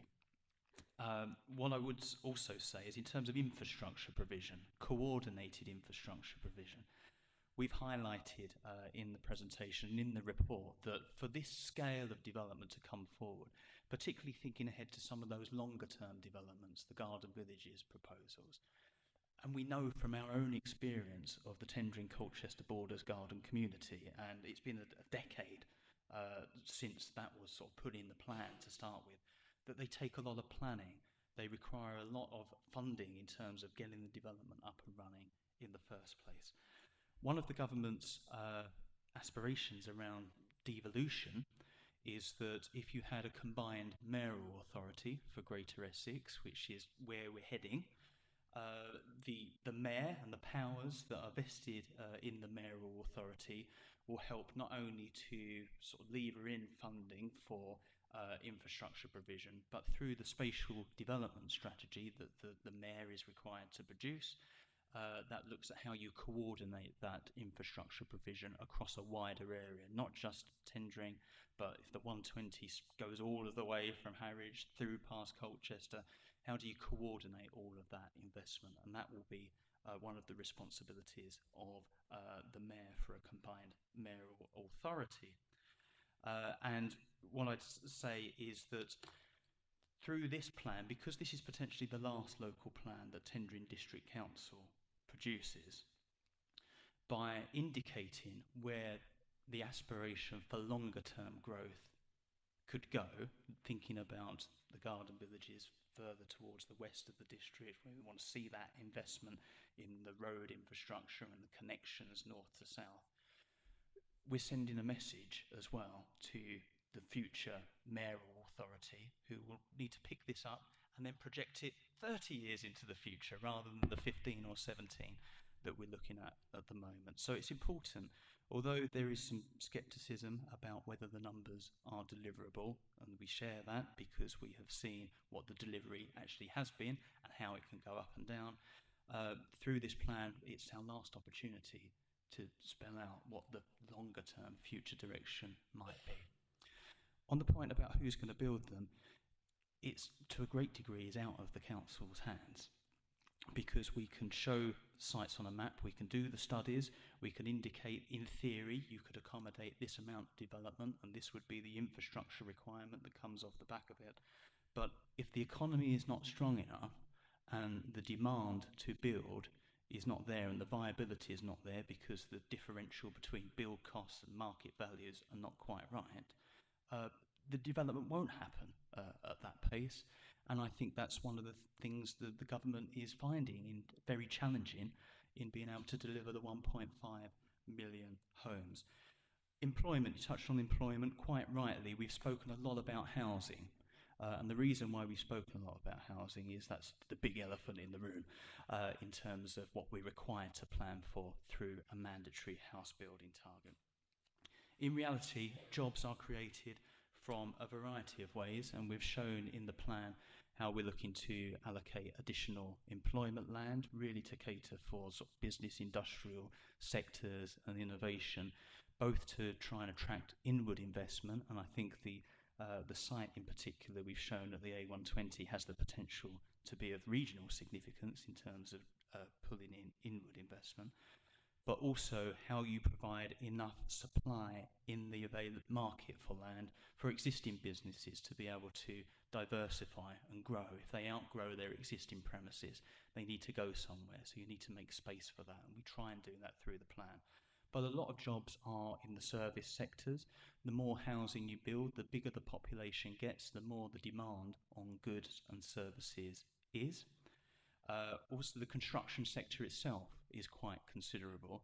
And although I do take the point you raised about a lot of people need to come into an area to do construction, what we do find in reality is a lot of sole traders, a lot of small SMEs, actually, and you see the number of white vans you see on people's driveways is quite incredible.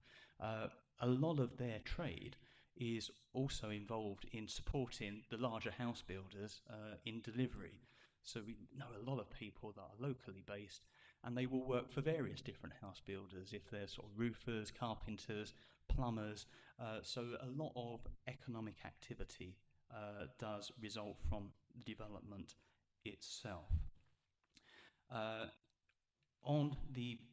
There was a deprivation as well. I mean, development can be a positive thing in the economy, but I think that the point you're raising, quite understandably, is that the targets that are set for us, it's difficult to see unless there's a real upturn in the economy and we have strong economic and house market conditions over a sustained 17-year period, how you achieve those targets. The implications of not being able to demonstrate a 5-year housing supply, and we've seen it in the past, is that there is a requirement to be able to demonstrate over the next 5 years you can show where the next 5 years worth of housing is coming based on the target that you've got. Up until now it's been 550 a year. We've been able to demonstrate 6.5 years, therefore there's not been an issue. We've complied with that requirement of national policy. When it goes up to 1,063, that's a much higher threshold that needs to be met, and we need to demonstrate not only that we've identified sites for that level of development, but there's a reasonable prospect that they will be delivered within the 5-year period, and you need to add a 5-year buffer in as well as a contingency. If you can't do that, then there's a section of the National Planning Policy Framework that is engaged around the presumption in favour of sustainable development, which in very simple terms, if the council receives a planning application for housing development, the government's expectation is that planning permission is approved unless certain criteria are met. And it's really about, is it in conflict with national policy? Are there other genuine planning reasons why you couldn't possibly approve that housing development? And it is set out in the report in terms of what that section of the NPPF is. But the implication potentially, depending on how many applications come in, is you could be looking at sites on planning applications on sites that aren't part of the local plan, where the expectation of the council is to grant planning permission. And in the past, we had a period of time where we were receiving planning applications that weren't part of the local plan. The council refused those applications, and then the planning inspector overturned those decisions because they attached more weight to the national need for housing development. Did you want to come back? Yes, please, Chairman. Yeah, on that very last point then, Gary, I mean, when Mr. Woods put up the different site allocations, those were dismissed from consideration for the plan. If we fail to meet this going forward, they could come back on board. Could that be right? They can make a reapplication if we're not meeting those targets. So when we look at some of these big areas that we just say that's dismissed, and I don't want to go back into my ward village, I say, well, okay, you're not met the target, we want to resubmit a plan for that, and that could put even more impact. And I just need to get this out so residents could be aware of what could happen. You know, they might, at the end of the day, we'll see these, and we might be settled, and they just say, we're contesting it, but that's what's happening. It don't happen. All of a sudden, up the road is a 250 houses development that was dismissed, and now they're going to get it through. That's just trying to get this. Who wants to get that? Paul or get Gary? Thank you. I'll take that one. Yes, a lot of sites are shown for inclusion in the draft local plan. There is nothing whatsoever to stop any of the landowners that are excluded from the plan at this stage to make the decision to submit a planning application. They do so at risk, of course, because they don't know what decision they're going to get at the end of it. But what I would say about that, and we've been quite open in the report about that, on publication of the local plan in draft, when we get to that stage, of course we'll be revealing, what sites are in the plan. Well, we're going some way to doing that now. We'll also be revealing which sites aren't in the local plan, and those landowners that are excluded from the local plan have got a few choices. They can either decide, okay, fine, I accept the decision, I won't take it any further. They can put representations into the local plan at consultation stages, and if they wish, they can take it all the way to the examination and make their case in front of the inspector. Or if they don't want to wait that long, they could put in a planning application on the basis that the council might need to consider it under the tilted balance, under the presumption in favour of sustainable development, and that if they don't get the decision they want from the council, they could appeal to the Secretary of State and see how they get on. It's a risky strategy for any landowner or developer because there's no certainty about the outcome. But in the past, we have seen that landowners have been prepared to take that risk, and in some cases, they've managed to secure their consent on appeal. It's quite clear.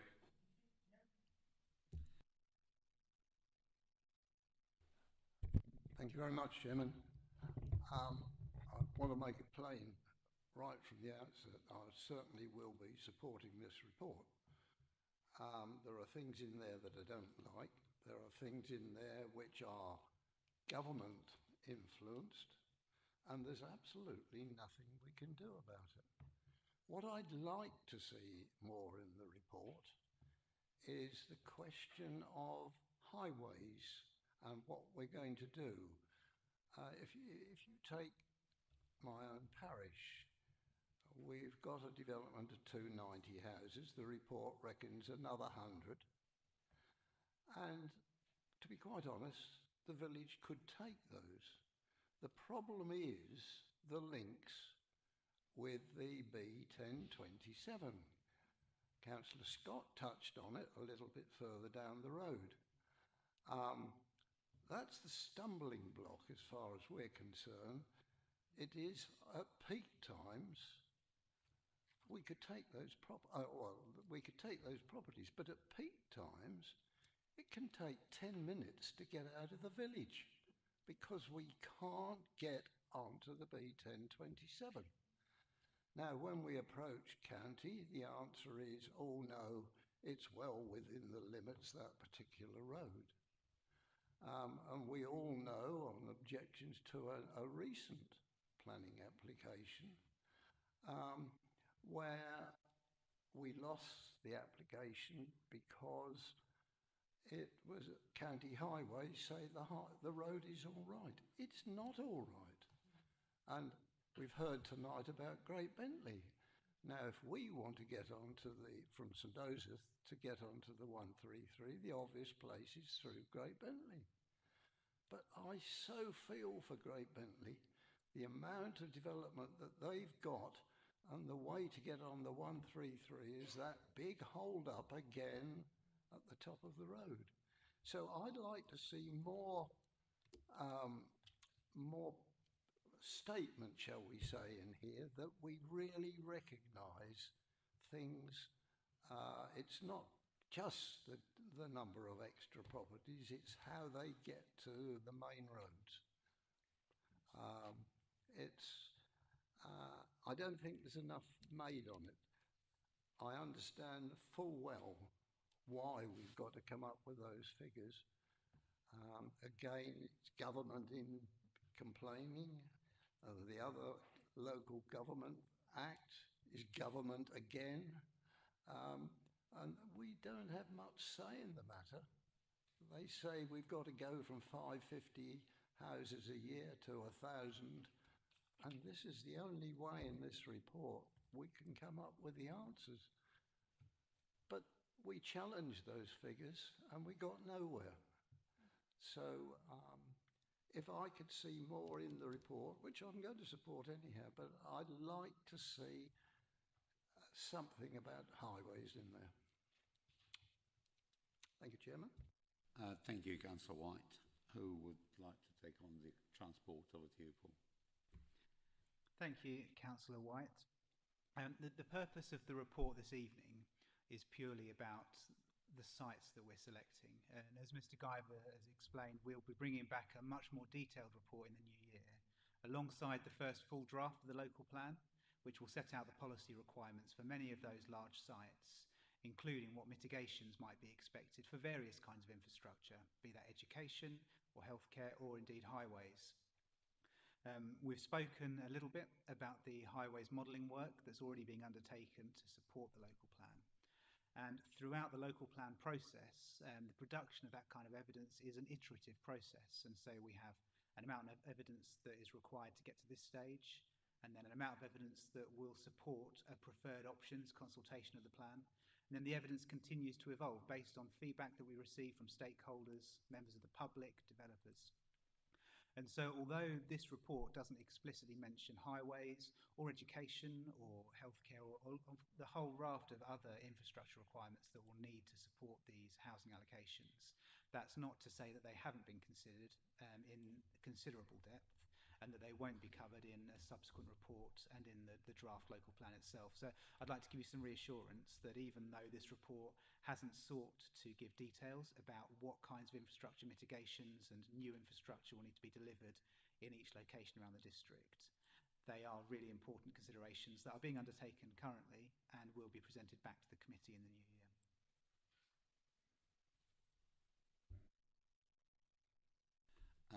Councillor Mark Cousins. Great. Right. Thank you, Chairman. I think I just wanted to I hear everything everybody says, and so much of it perhaps is about what we've done in the past. Development has just been development in certain areas, and we just keep letting things develop further, and we've never done anything about the roads. But I mean, this is a spatial strategy here, and actually this piece of paper, I sit here and look at it, and I've looked at it for quite a number of years. I used to sit in regeneration and look at the 120 and think, why have we never put any development on that? You know, why haven't we? And I mean, sort of 15 years ago, I was talking about the Hare Green, you know, garden village, how that might be a way forward for the district. You know, let's build developments of the size that actually might bring some infrastructure, rather than keep sort of trying to stuff little bits more into every little village around the area. And, you know, one of the things I'm fearful of, sitting here, I don't disagree with virtually anything that's been said tonight, but my fear is, and, you know, my ward was another one, we'd mentioned Bentley, but around the Kirby's was another area where there was no housing supply, there was not a local plan properly enforced, and it became a free-for-all. And now the other councillor, Cossons, also experiences that because we share the two Kirby's. But that's what happens if we don't get on and get a plan enforced. But I think it's also important that we make sure that we take as many people forward with us. There will always be people against development, because most of us will be against certain development. But we need to go forward as a district and really try and do the best we can with this plan. And I do think we need to get on. And we've heard comments tonight, you know, about certain plans. And I spent quite a lot of time, you know, with the chairman of Thorpe Parish Council looking at, you know, what we might do in Frinton and Walton, because it does impact on Thorpe greatly, because majority of, you know, traffic from Walton, Frinton, Walton goes through Thorpe. It makes a terrible mess of that area, and I drive out that way every day, so I experience it every day. You know, I drive through Bentley past Bentley every day. I see the traffic that's coming home. But I think, you know, we've never really, I think, properly looked at our plan to try and put the majority of our houses on the west of the district, and I think we're now looking at 3 garden villages. And whilst they will take a long time to develop, and I think that is the biggest downside, is that, you know, it will take a while to deliver these, but that's how you get infrastructure to come with it. I remember, I think, talking to Gary once about all the development that was going on in Housestead Road in Kirby. And he said to me, I'm sure it was you, said, well, unfortunately, your development isn't big enough to get the infrastructure you need for the education. So we get an allowance towards education, but we didn't get a new school or a new classroom. So I think we need to be really, going forward. And I think we do need to, as we consult, really make it clear to people that if we do not get a local plan in force and housing supply, then every comment that's come from over there has been about it will be forced on you. And what we don't want to happen will happen. Brightening Sea, we will get those developments that we've taken out of it now. They could well happen. And I think I've heard everyone saying virtually they're going to support it. And I think we do need to support it. And I do think we need to support our residents, but explain to them what the alternative is. So I think when we come to the recommendations, I think perhaps we ought to be just looking at maybe amending those recommendations, because I think it's vitally important that we take as many residents forward with us in this local plan. We can't afford to lose people along the way and have opposition growing quickly. I think we need as many people on board and as many people understanding the implications of not getting this local plan in force as quickly as possible. And tonight's meeting isn't about deciding anything really, it's about the next step with the consultation. And I think that's important, that we do consult with people and show them what might happen. And several points there. Do you want to take them, Gary? Thank you, Chairman. Yeah, I mean, the spatial strategy that we have is thinking long term. And it's thinking long term, bearing in mind we've got devolution, we've got local government reorganisation, and we're thinking not just for the next 15 or 17 years, we're thinking 30, 40 years into the future, and trying to set the direction for tendering while we still have the opportunity. Unfortunately, as you quite rightly say, those garden village developments take a number of years to do the planning up front, to get them right, to make sure they're comprehensively planned, to make sure that the infrastructure has been worked out in terms of its sequencing, phasing and deliverability. So it does mean that to maintain the 5-year supply and to ensure that we have housing delivery at the right level over the coming immediate few years, it means that other smaller sites have to form part of the package, and that's what's presented tonight. Bold vision for the long term, but sites that we feel can be practically delivered in the short term period based on the analysis that we've done. It's very important when we do the consultation to explain very clearly what the implications are of not having an up-to-date local plan. And we touched on it when we were speaking, Councillor Bush's point that he made, that under the tilted balance you can have other applications come in for consideration. If you've got no plan at all, or your existing local plan is clearly out of date, there's no guidance there. There's nothing you can sort of hang your argument on in terms of guiding the future.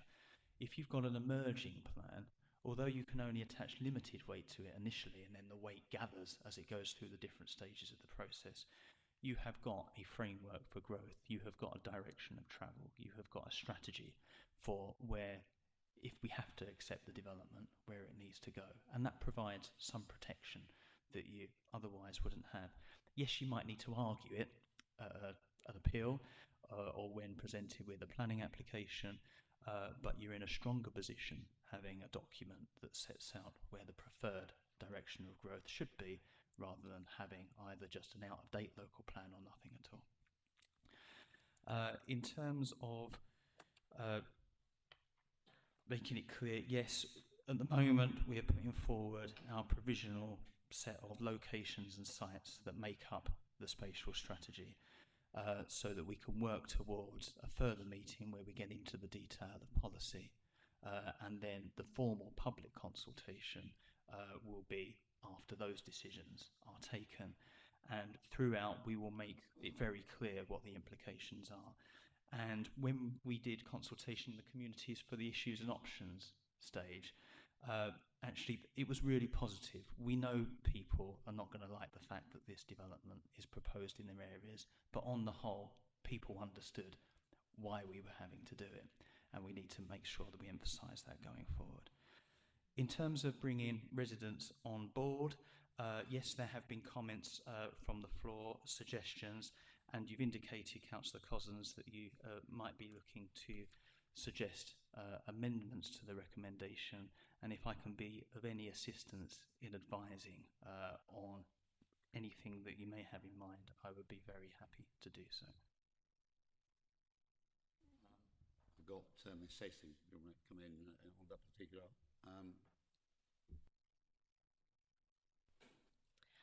Thank you, Chairman. I just wanted to check that before, so if any amendments to the recommendations are being proposed, and they're as a direct consequence for the comments that have been made this evening, that we do, from the floor, we do actually get clarification from Mr. Guyver and Mr. Woods as to the impact on the future soundness, so that they do actually still meet the relevant criteria. That's no disrespect to anybody that's spoken, but we just need to make sure that we're still in line with what we've got to comply with. Can I come back, Mr. Chairman? That's sort of what I was going to ask, because I've made a few notes, but I wouldn't want my notes to be actually put into the agenda as the changes. So, I mean, would it be possible to have some detailed consultation? Because I think there's some sort of quite detailed policies that would have to be worded properly, because I have sort of been sketching notes, but I wouldn't want those to be what we use. Suggest before we go to any amendment, I've got one more speaker to do, and I will probably take a small adjournment until we can understand what those any potential amendment can be, and taking on board the advice of the Ms. Hastings, and I would want to absolutely understand from officers the professional opinion on whether this amendment can be made at this stage. So, hold fire for a minute. Yeah, I'm more than happy with that. I've got one more speaker, Councillor Stevenson. Thank you, Chairman. I will make it brief. It's been already 2 hours. So, yes, I was one of those unfortunate councillors that 10 years ago we were seeing what we all coined speculative development, where somebody would just decide that planning was a thing where I'll put it in and see if I get it, and a lot of the times they did, so it was very disappointing. I think I was really just going to support Councillor Mark Cousins, because there's 2 of them tonight, around listening to residents. That was what I really picked up from here. There were some really good suggestions, and I don't know the merits of it because I haven't gone through it with the officers, but when a parish and town council suggests an alternative, we're already halfway there. Yeah, that's what it feels like to me, rather than just saying, I don't want it. I think it's fair to say that there's not a single place in Tendring that doesn't suffer from not enough doctors, not enough dentists, not enough roads, and it just goes on. So when you can find solutions, it kind of helps things going along. Just want to remind, well, I don't need to remind officers, I'm sure they're well aware of local government reorganisation. But when we talk about our transport infrastructure and everything else, we keep referring to Essex. Essex won't exist. It will actually be a unitary. And there should be some sort of nod to that. I think before, none of these houses will probably be built pre the unitary, so it's like the unitary will set out the transport strategy. But also, I think it's also a good nod to have a local plan to guide the new unitary as well. So we should pick that up in the document if it's not already in there. I didn't see it. And it's more for the next meeting. You talk about infrastructure. One of the infrastructures that's not been mentioned tonight is the internet. Work from home is a big thing. We talk about taking cars off roads. If people don't have to go to work, that takes them off the road. So can we make sure there's a fairly sizable chunk in that policy section around that? And coming back to the trains, like everything, we managed to make the last local plan work. This one, we're now trying to get trains twice an hour rather than once. And I think those letters and conversations have already been sent off. I think we've done them from North Essex. And we've done them now because Viola are looking at their timetables. So, thank you very much. Yes, I'm sure that Councillor Stevens has been very busy writing letters to many people. In fact, he must have right to scram. Who's going to pick up, Gary? Thank you, Councillor Stevenson. On the point about the internet, we'll certainly take that on board, because in terms of bringing policies forward, In the current local plan, we've had policy around that. We will review that in light of the comments that you've made and the importance of that to the economy and of the district and of society these days, quite frankly. I will comment on the LGR and devolution point because you're absolutely right. We have referred to our consultations with Essex County Council as Highway Authority. Through local government reorganisation, those functions come together into a unitary authority, albeit on the strategic stuff is for the mayoral authority in terms of guiding the strategy for that. And you're right also to suggest that a lot of the decisions that are taken on planning applications and a lot of the delivery of these housing numbers is likely to be after local government reorganisation has happened. Some of it may happen in the next couple of years, particularly on smaller sites that might get consent. And we've already seen on the trajectory charts that Mr. Woods has shown on there, you know, how the profile looks like to go up. A lot of the big numbers, if they're going to be achieved, are likely to be happening after unitarisation has happened. But also on that point, and it is covered in the report, but the Garden Village proposals, Horsley Cross, Hare Green, in particular being the larger examples, that master planning work that would need to happen really in the run-up to ever considering a planning application, that's quite possibly going to be a job that the unitary is more involved in than the district council will be as well.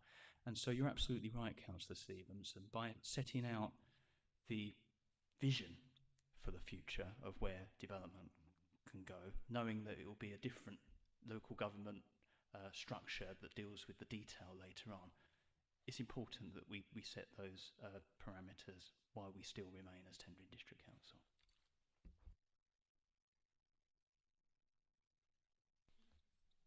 You say things. Can I just check, listening to the debate from members as well this evening, and also for the purpose of Mr.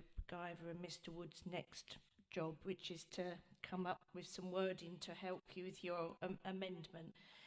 Can I just check that it's in relation to where the speakers discuss, put forward alternatives? Can I just double check that?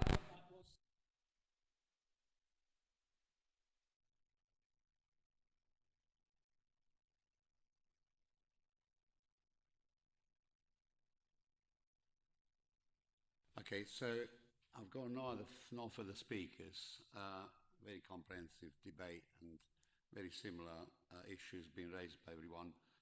What I propose to do, we've had two firm suggestions from the floor, which are quite specific, which entails swapping sites for what's been proposed in the plan.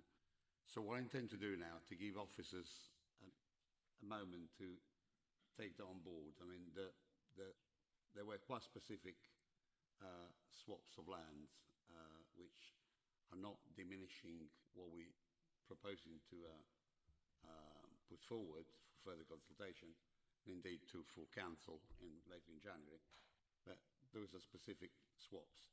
So I would adjourn the meeting for 5 minutes. Enough time? 5 minutes? And then we can understand from officers what the view is. Then we'll convene.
Okay, that was a long 5 minutes. Some might say that was an Italian 5 minutes, but... Okay, thank you very much indeed for your indulgence and your patience. We've consulted with officers out there, and I think Councillor Cousins is going to read out a possible amendment to the recommendation that will change recommendation D. So I will pass it over to you, and then I will invite officers to for their comments on that. Ms. Hastings? Yeah. Do you want to read it out first, and then we'll get... Or do you want me to move it with the amendment? Okay, so are you formally moving the recommendation? If I'll get the mic to go on. Right, yeah. Okay, Mr. Chairman, I'm quite happy to formally move the recommendation on page 25, 26 and 27. A, B, C, E, F, G, H are as written in your agenda, and I will read out the new D. So this is the new D. Having considered the recommended preferred spatial strategy and provisional site allocations as set out in detail in this report and within Appendix 1, agrees for these to be incorporated into a first proper draft of the local plan preferred options document, albeit with following amendments following officers' professional advice. Little one, for Great Bentley, the removal of the sites MSA 10, land to the west of Plough Road, 75 dwellings, and SAH 7, St Mary's Field, land east of Plough Road, 150 dwellings, and their replacement with land east of Heckfords Road, which is 80 dwellings, land to the east of Admiral's Green and north of Wheeley Road, which is 120 dwellings, and land south of Wheeley Road, 80 dwellings. Having given further weight to local concerns about impacts of development increasing traffic through the centre of Great Bentley Village. And then a little 2 for Thorpe-le-Soken, the removal of site SAH 10, land east of Station Road, 200 dwellings, and its replacement with land south of Colchester Road, 150 dwellings, having given further weight to local concerns about the impact of development increasing traffic through the centre of Thorpe-le-Soken, and with the intention that, with these amendments, the completed preferred options document, including the full suite of updated planning policies and any policies relating to specific sites, will be brought to the Planning Policy and Local Plan Committee as soon as possible for its further consideration and recommendation to full council to approve for formal public consultation in early 2026. Do you have a seconder? Councillor Stevenson is formally seconded that. So before I invite officers, we have the planning portfolio holder in the room, Cabinet Member for Planning and Housing, Councillor Baker. Do you have any comments before I go to officers? I'd just like to reiterate, Chairman, the hard work that's gone into the production of this report and the presentation. It's always a pleasure because it always flows, and sometimes that doesn't happen. We are where we are because we've been imposed upon. However, this is our chance, or your chance as the committee, to decide where the houses are going, where the buildings are going, or where to consult on where the buildings will go. And at least we get some sort of choice in the thing, in the round. Interesting debate, interesting questions, as always, from this committee, and I commend them. So thank you, Chairman, for allowing me to make my comments. Thank you, Councillor Baker. Okay, so who would like to address and give us some comments on what's been the alternative proposed? Gary, over to you. Thank you very much, Chairman. I think first thing to say is that the proposals in front of the committee tonight are recommendations from the officers. The committee has the right, it's a democracy, to go with alternative recommendations. and consider amendments if it wishes. And we've received the amendment, which I've considered and read. And my advice is as follows. So in the case of both Great Bentley and Thorpe Soken, I think there are some similarities. The officers have recommended the inclusion of sites that are close to the railway stations and given considerable weight to that as a consideration. As I mentioned earlier on in the presentation, proximity to railway stations, although you can't guarantee everybody will use the train, if development is close to a railway station, you maximise the opportunity that people might walk to the railway station. So in respect of the sites that have been recommended for inclusion at Great Bentley on either side of Plough Road and at Thorpe Soken, close to the station, officers gave a lot of weight to that consideration.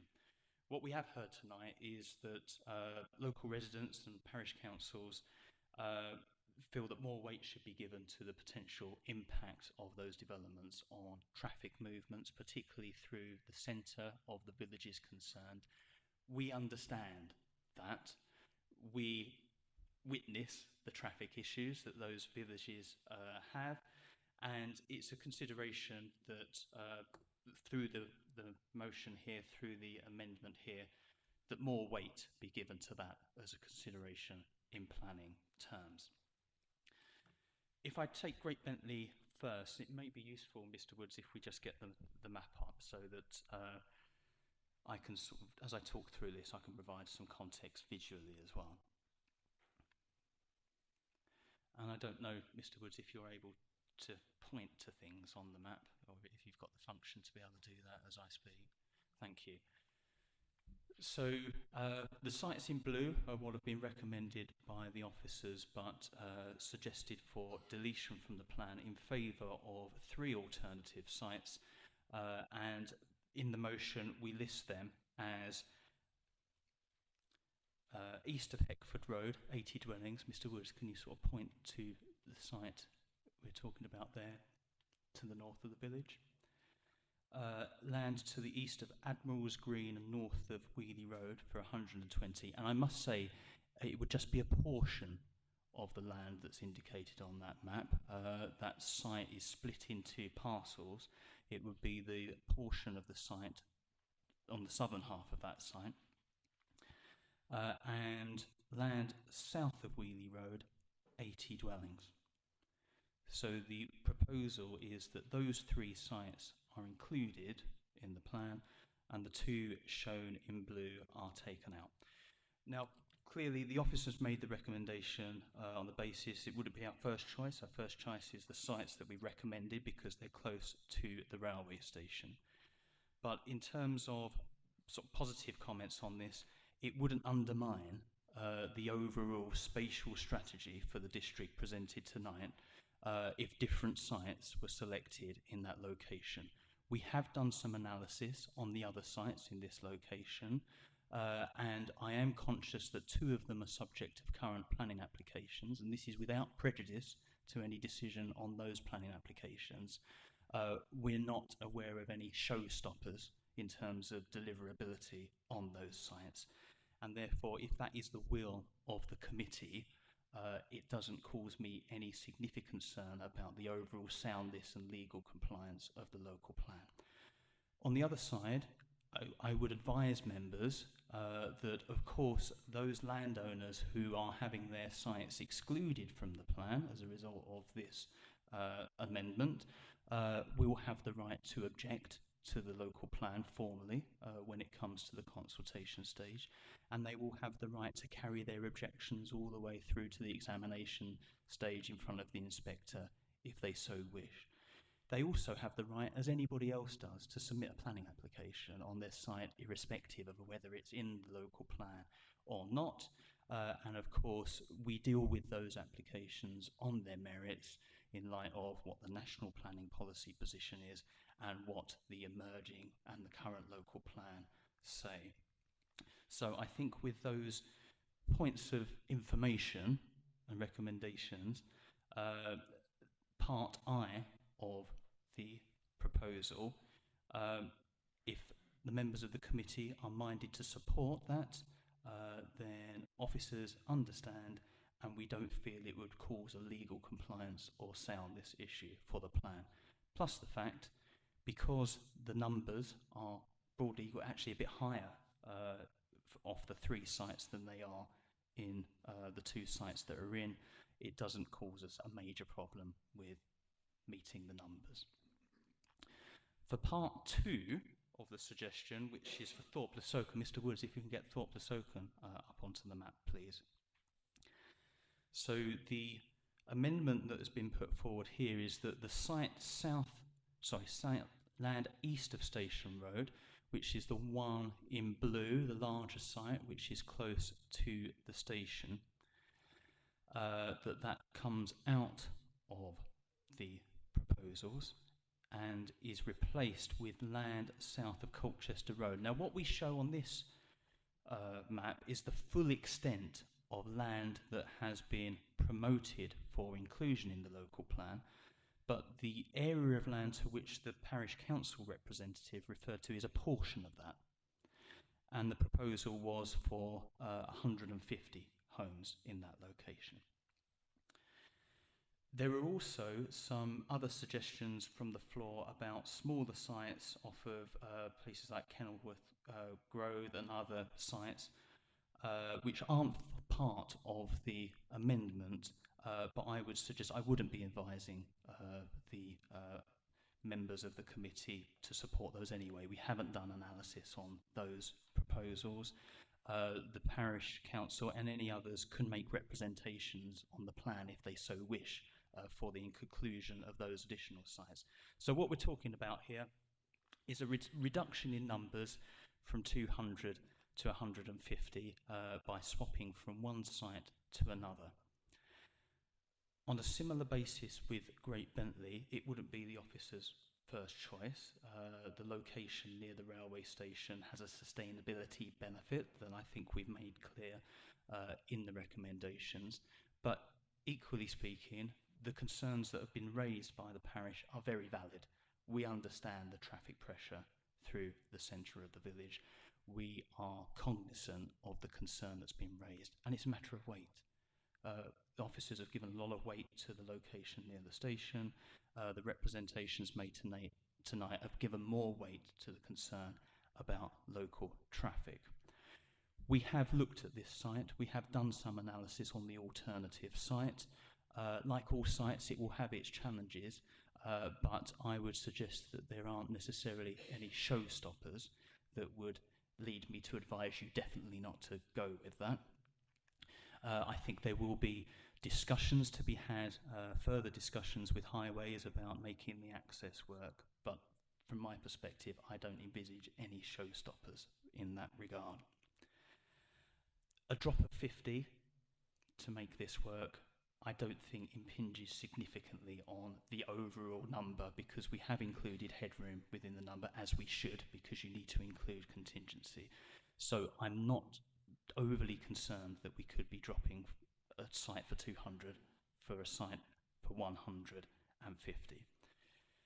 In relation to both of these amendments that are put forward, obviously the recommendation is to then bring back a local plan to this committee for consideration, including the detail not only of the allocations but policies that relate to it. Mr. Woods and his team, if the committee is minded to do this, will need to go back to the evidence base to ensure that the change is reflected and that we have the evidence that reflects the change going forward. But as I say, from my standpoint, I don't envisage there being any huge problems in terms of legal compliance or soundness that would lead me to advise the committee against going for this amendment. And I hope that advice is useful. But again, with Thorpe Le Soken, the landowner that's potentially excluded from this plan as a result of the amendment being put forward has the right to object to the local plan through the formal stage, and they can take those objections all the way through to the examination if they so wish. They also, like anybody else, have the right to put in a planning application which would be considered on its merits, having regard to national policy, local policy both adopted and emerging, and any other material considerations. Well, that's extremely comprehensive, Gary. Thank you very much indeed for all of you for your time into having considered and taken on board the suggestion. It's been proposed and seconded. We'll now go to the vote. All those in favour, please show. I think that's unanimous. Thank you very much indeed, members. Thank you, officers, for Councillor Stevenson.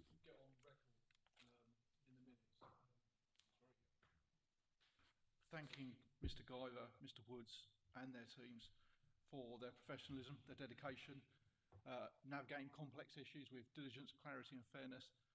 I think you've done an excellent job and you're a credit to this council. Thank you very much. Just all in my closing speech. Well done. I thought you were going to move us on, sorry. No, that's absolutely 100%. That'll be recorded in a minute and a great reflection. If any members of the public would rather not stay until the end of the meeting, please feel free to do so. The next item is on Hartley Gardens. So if you like, you're very, very welcome to remain, but we'll have a 2 minutes adjournment again.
Okay then, members, and then there were 1, 2, 3, 4.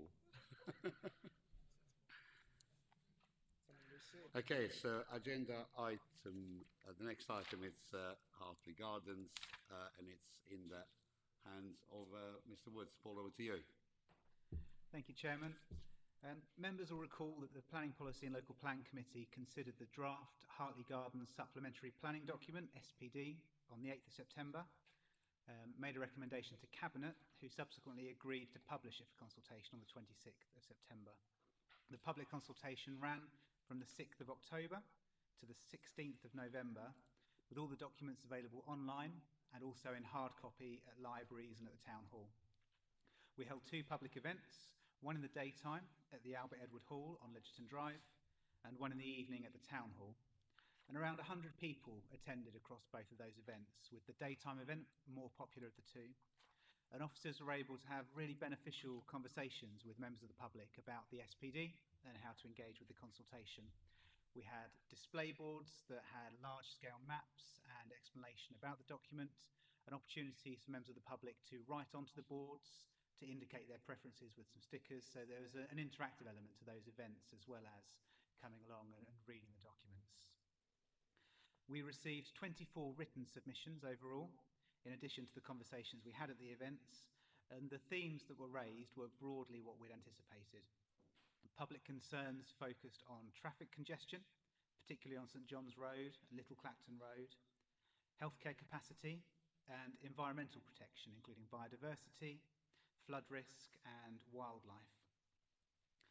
A lot of the specific concerns raised are already addressed within the SPD, and the in-person events were a really good opportunity to explain what the SPD and the master plan is trying to achieve and the high standards of development that the council expects at Hartley Gardens.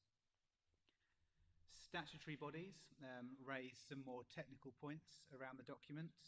The ICB, who represent the NHS locally, supported the principle of a flexible community hub approach to delivering primary and community healthcare, but they requested clarity around the requirements for health impact assessments as part of the planning application process.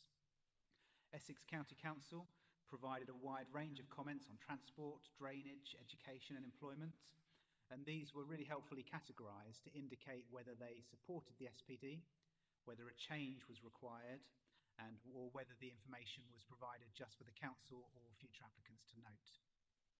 Essex Wildlife Trust and Natural England focused on biodiversity net gain and habitat mitigation, and the Essex Wildlife Trust sought clarity around the habitat regulations assessment or the need for one as part of the SPD process. Anglian Water and the Environment Agency raised drainage and flood risk issues. Essex Police highlighted the importance of secured by design and their strategy for preventing road casualties called Vision Zero. Sport England made some specific points around playing pitch guidance, and some developers submitted representations querying the scale of employment land proposed through the master plan, its location, and the phasing of infrastructure delivery. In response to all of those comments, we're proposing some changes to the SPD, which are set out in Appendix 2 of the report. Regarding health and well-being, we're proposing adding explicit requirements for health impact assessments and updating references throughout the SPD to community hubs as the ICB's preferred strategy for delivering healthcare. In transport, we've enhanced references to active travel, made some specific changes around bus provision, in particular how existing residents along St Osyth Road might be affected by the reconfiguration of the highway there to ensure that they maintain suitable access to public transport, and the Vision Zero principles that I mentioned from Essex Police. There are clearer requirements around sustainable drainage and discharge rates into Pickers Ditch, and there is also some increased guidance around complying with Anglian Water's requirements, their standards for adoptable drainage features. Biodiversity, we've included some more detailed guidance around how you might enhance habitats and also around how you can build in a way that is beneficial to nature. So there's examples of swift bricks and hedgehog highways. We have strengthened design and safety, inclusive design, crime prevention measures in the SPD, and also some of the guidance that Sport England proposed around sports facilities and multifunctional spaces have been incorporated into the guidance as well. In general, the updates have been relatively minor, and we don't think they require any further consultation. And where we believe that changes aren't required to the SPD, the reasons for that are set out in the schedule of representations and officer responses. Since the agenda was published, additional representations have been received, one from Essex Fire and Rescue Service and a second representation from Essex County Council. And so these are detailed on the update sheet that was available for members before the meeting. The Fire Service have confirmed that they will now be seeking financial contributions towards improving their infrastructure in the area, which is a changed position from when they were consulted previously through the local plan process. They've just suggested a single change to the SPD itself at paragraph 6.24, adding a reference to fire and rescue facilities as part of strategic infrastructure. And they've also asked us to update the infrastructure delivery plan for Hartley Gardens, the IDP, to reflect their ask, which is a fixed amount for housing development and then a tariff for employment-based development, both of which should be index-linked, just like the other figures within the IDP.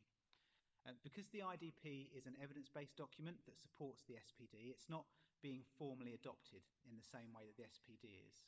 And in fact, the intention is that the IDP, the Infrastructure Delivery Plan, can be updated periodically as new evidence becomes available. And so we suggest that the Fire and Rescue Services figures can be incorporated into the next update of the IDP, which we expect to be done next year. Essex County Council, in their second comments, have requested that we reconsider the response to 3 points that were raised in their first representation, having read the officers' responses that were published as part of this agenda. They asked us to remove the reference to the primary school at Hartley Gardens being two form of entry, to enable flexibility at the time the planning application is determined. But because this is a requirement in the adopted local plan policy for a two-form entry primary school, we don't consider it to be necessary or appropriate to change that in the SPD at this stage, which doesn't change policy, it just adds additional guidance. But when the planning application is submitted, Essex County Council will be consulted, and then any up-to-date evidence that they have regarding demand and the best ways to meet that need can be considered accordingly through the planning application process. They also asked for a stronger link between housing and employment land, and they suggested that maybe planning obligations should be used to secure employment land in the early phases of the development. But again, this isn't a requirement in the adopted local plan policy, and because the SPD can't create additional policy requirements, its purpose is to add guidance and more detail around existing policy.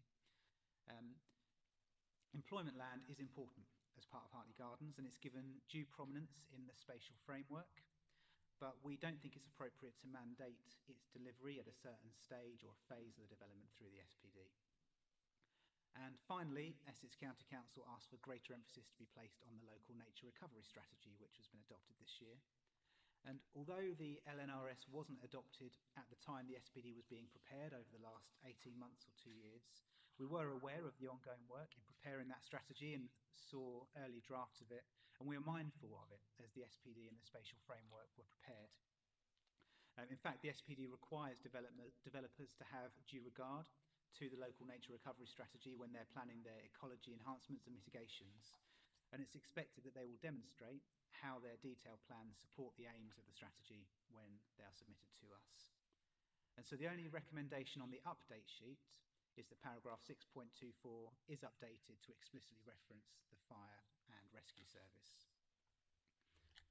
If the committee is minded to recommend adoption of the SPD to Cabinet with the amendments that have been made following the consultation, it's anticipated that this could take place at Cabinet's meeting in December. And then once adopted, the SPD will become a material consideration for planning applications at Hartley Gardens. The first applications on the site are expected early in 2026, and then delivery is expected from 2029 onwards, so in about 3 or 4 years' time.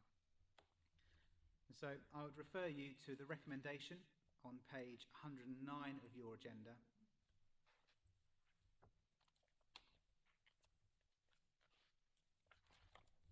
It's recommended that the Planning Policy and Local Plan Committee notes the outcome of the public consultation on the draft Hartley Gardens SPD, as set out through this report and detailed in Appendix 2, and agrees to recommend to Cabinet that the Hartley Gardens Supplementary Planning Document December 2025, attached to Appendix 1, be adopted as planning guidance to be used by the Council in the determination of planning applications. Thank you, Chairman. Paul, thank you very much indeed. And that, of course, includes, as you mentioned before, the modification paragraph 6.24 to include the Essex County Fire and Rescue Services requirement. Members, this Hartley Gardens has been in the making for many, many years. For those of us who've been around the block, there was a much higher number proposed almost 20 years ago, I think I was, and we moved on from that. And I've got to say that this has got the support of Homes England, who have been very pivotal into unlocking quite a lot of the sites. And intense consultation has been taken with residents and ward members, workshops internally and externally. So I don't think we could have done any less to publicise and to spread the message of this. So without further ado, the recommendation have been read out by Paul. Do I have anyone that would like to move the recommendation? Councillor Scott, you got a seconder? Councillor Chapman. It's been duly. Gary, over to you. Sorry, Chairman, and thank you for getting the movers and sector for the vote. Just to confirm, there is a recommendation change on the update sheet, and it's a very, very minor one. You did. I apologise then if I didn't hear that, but with the amendment, thank you. Sorry, Chairman. Modification paragraph 6.24 is in line with the Essex County Fire and Rescue Services. You did. There you go. I'm glad you did, Mr. Stacey. Okay, so it's been duly proposed and seconded. All those in favour, please show. It's another unanimous vote. Thank you very much indeed, members. That brings us to the end of our business this evening.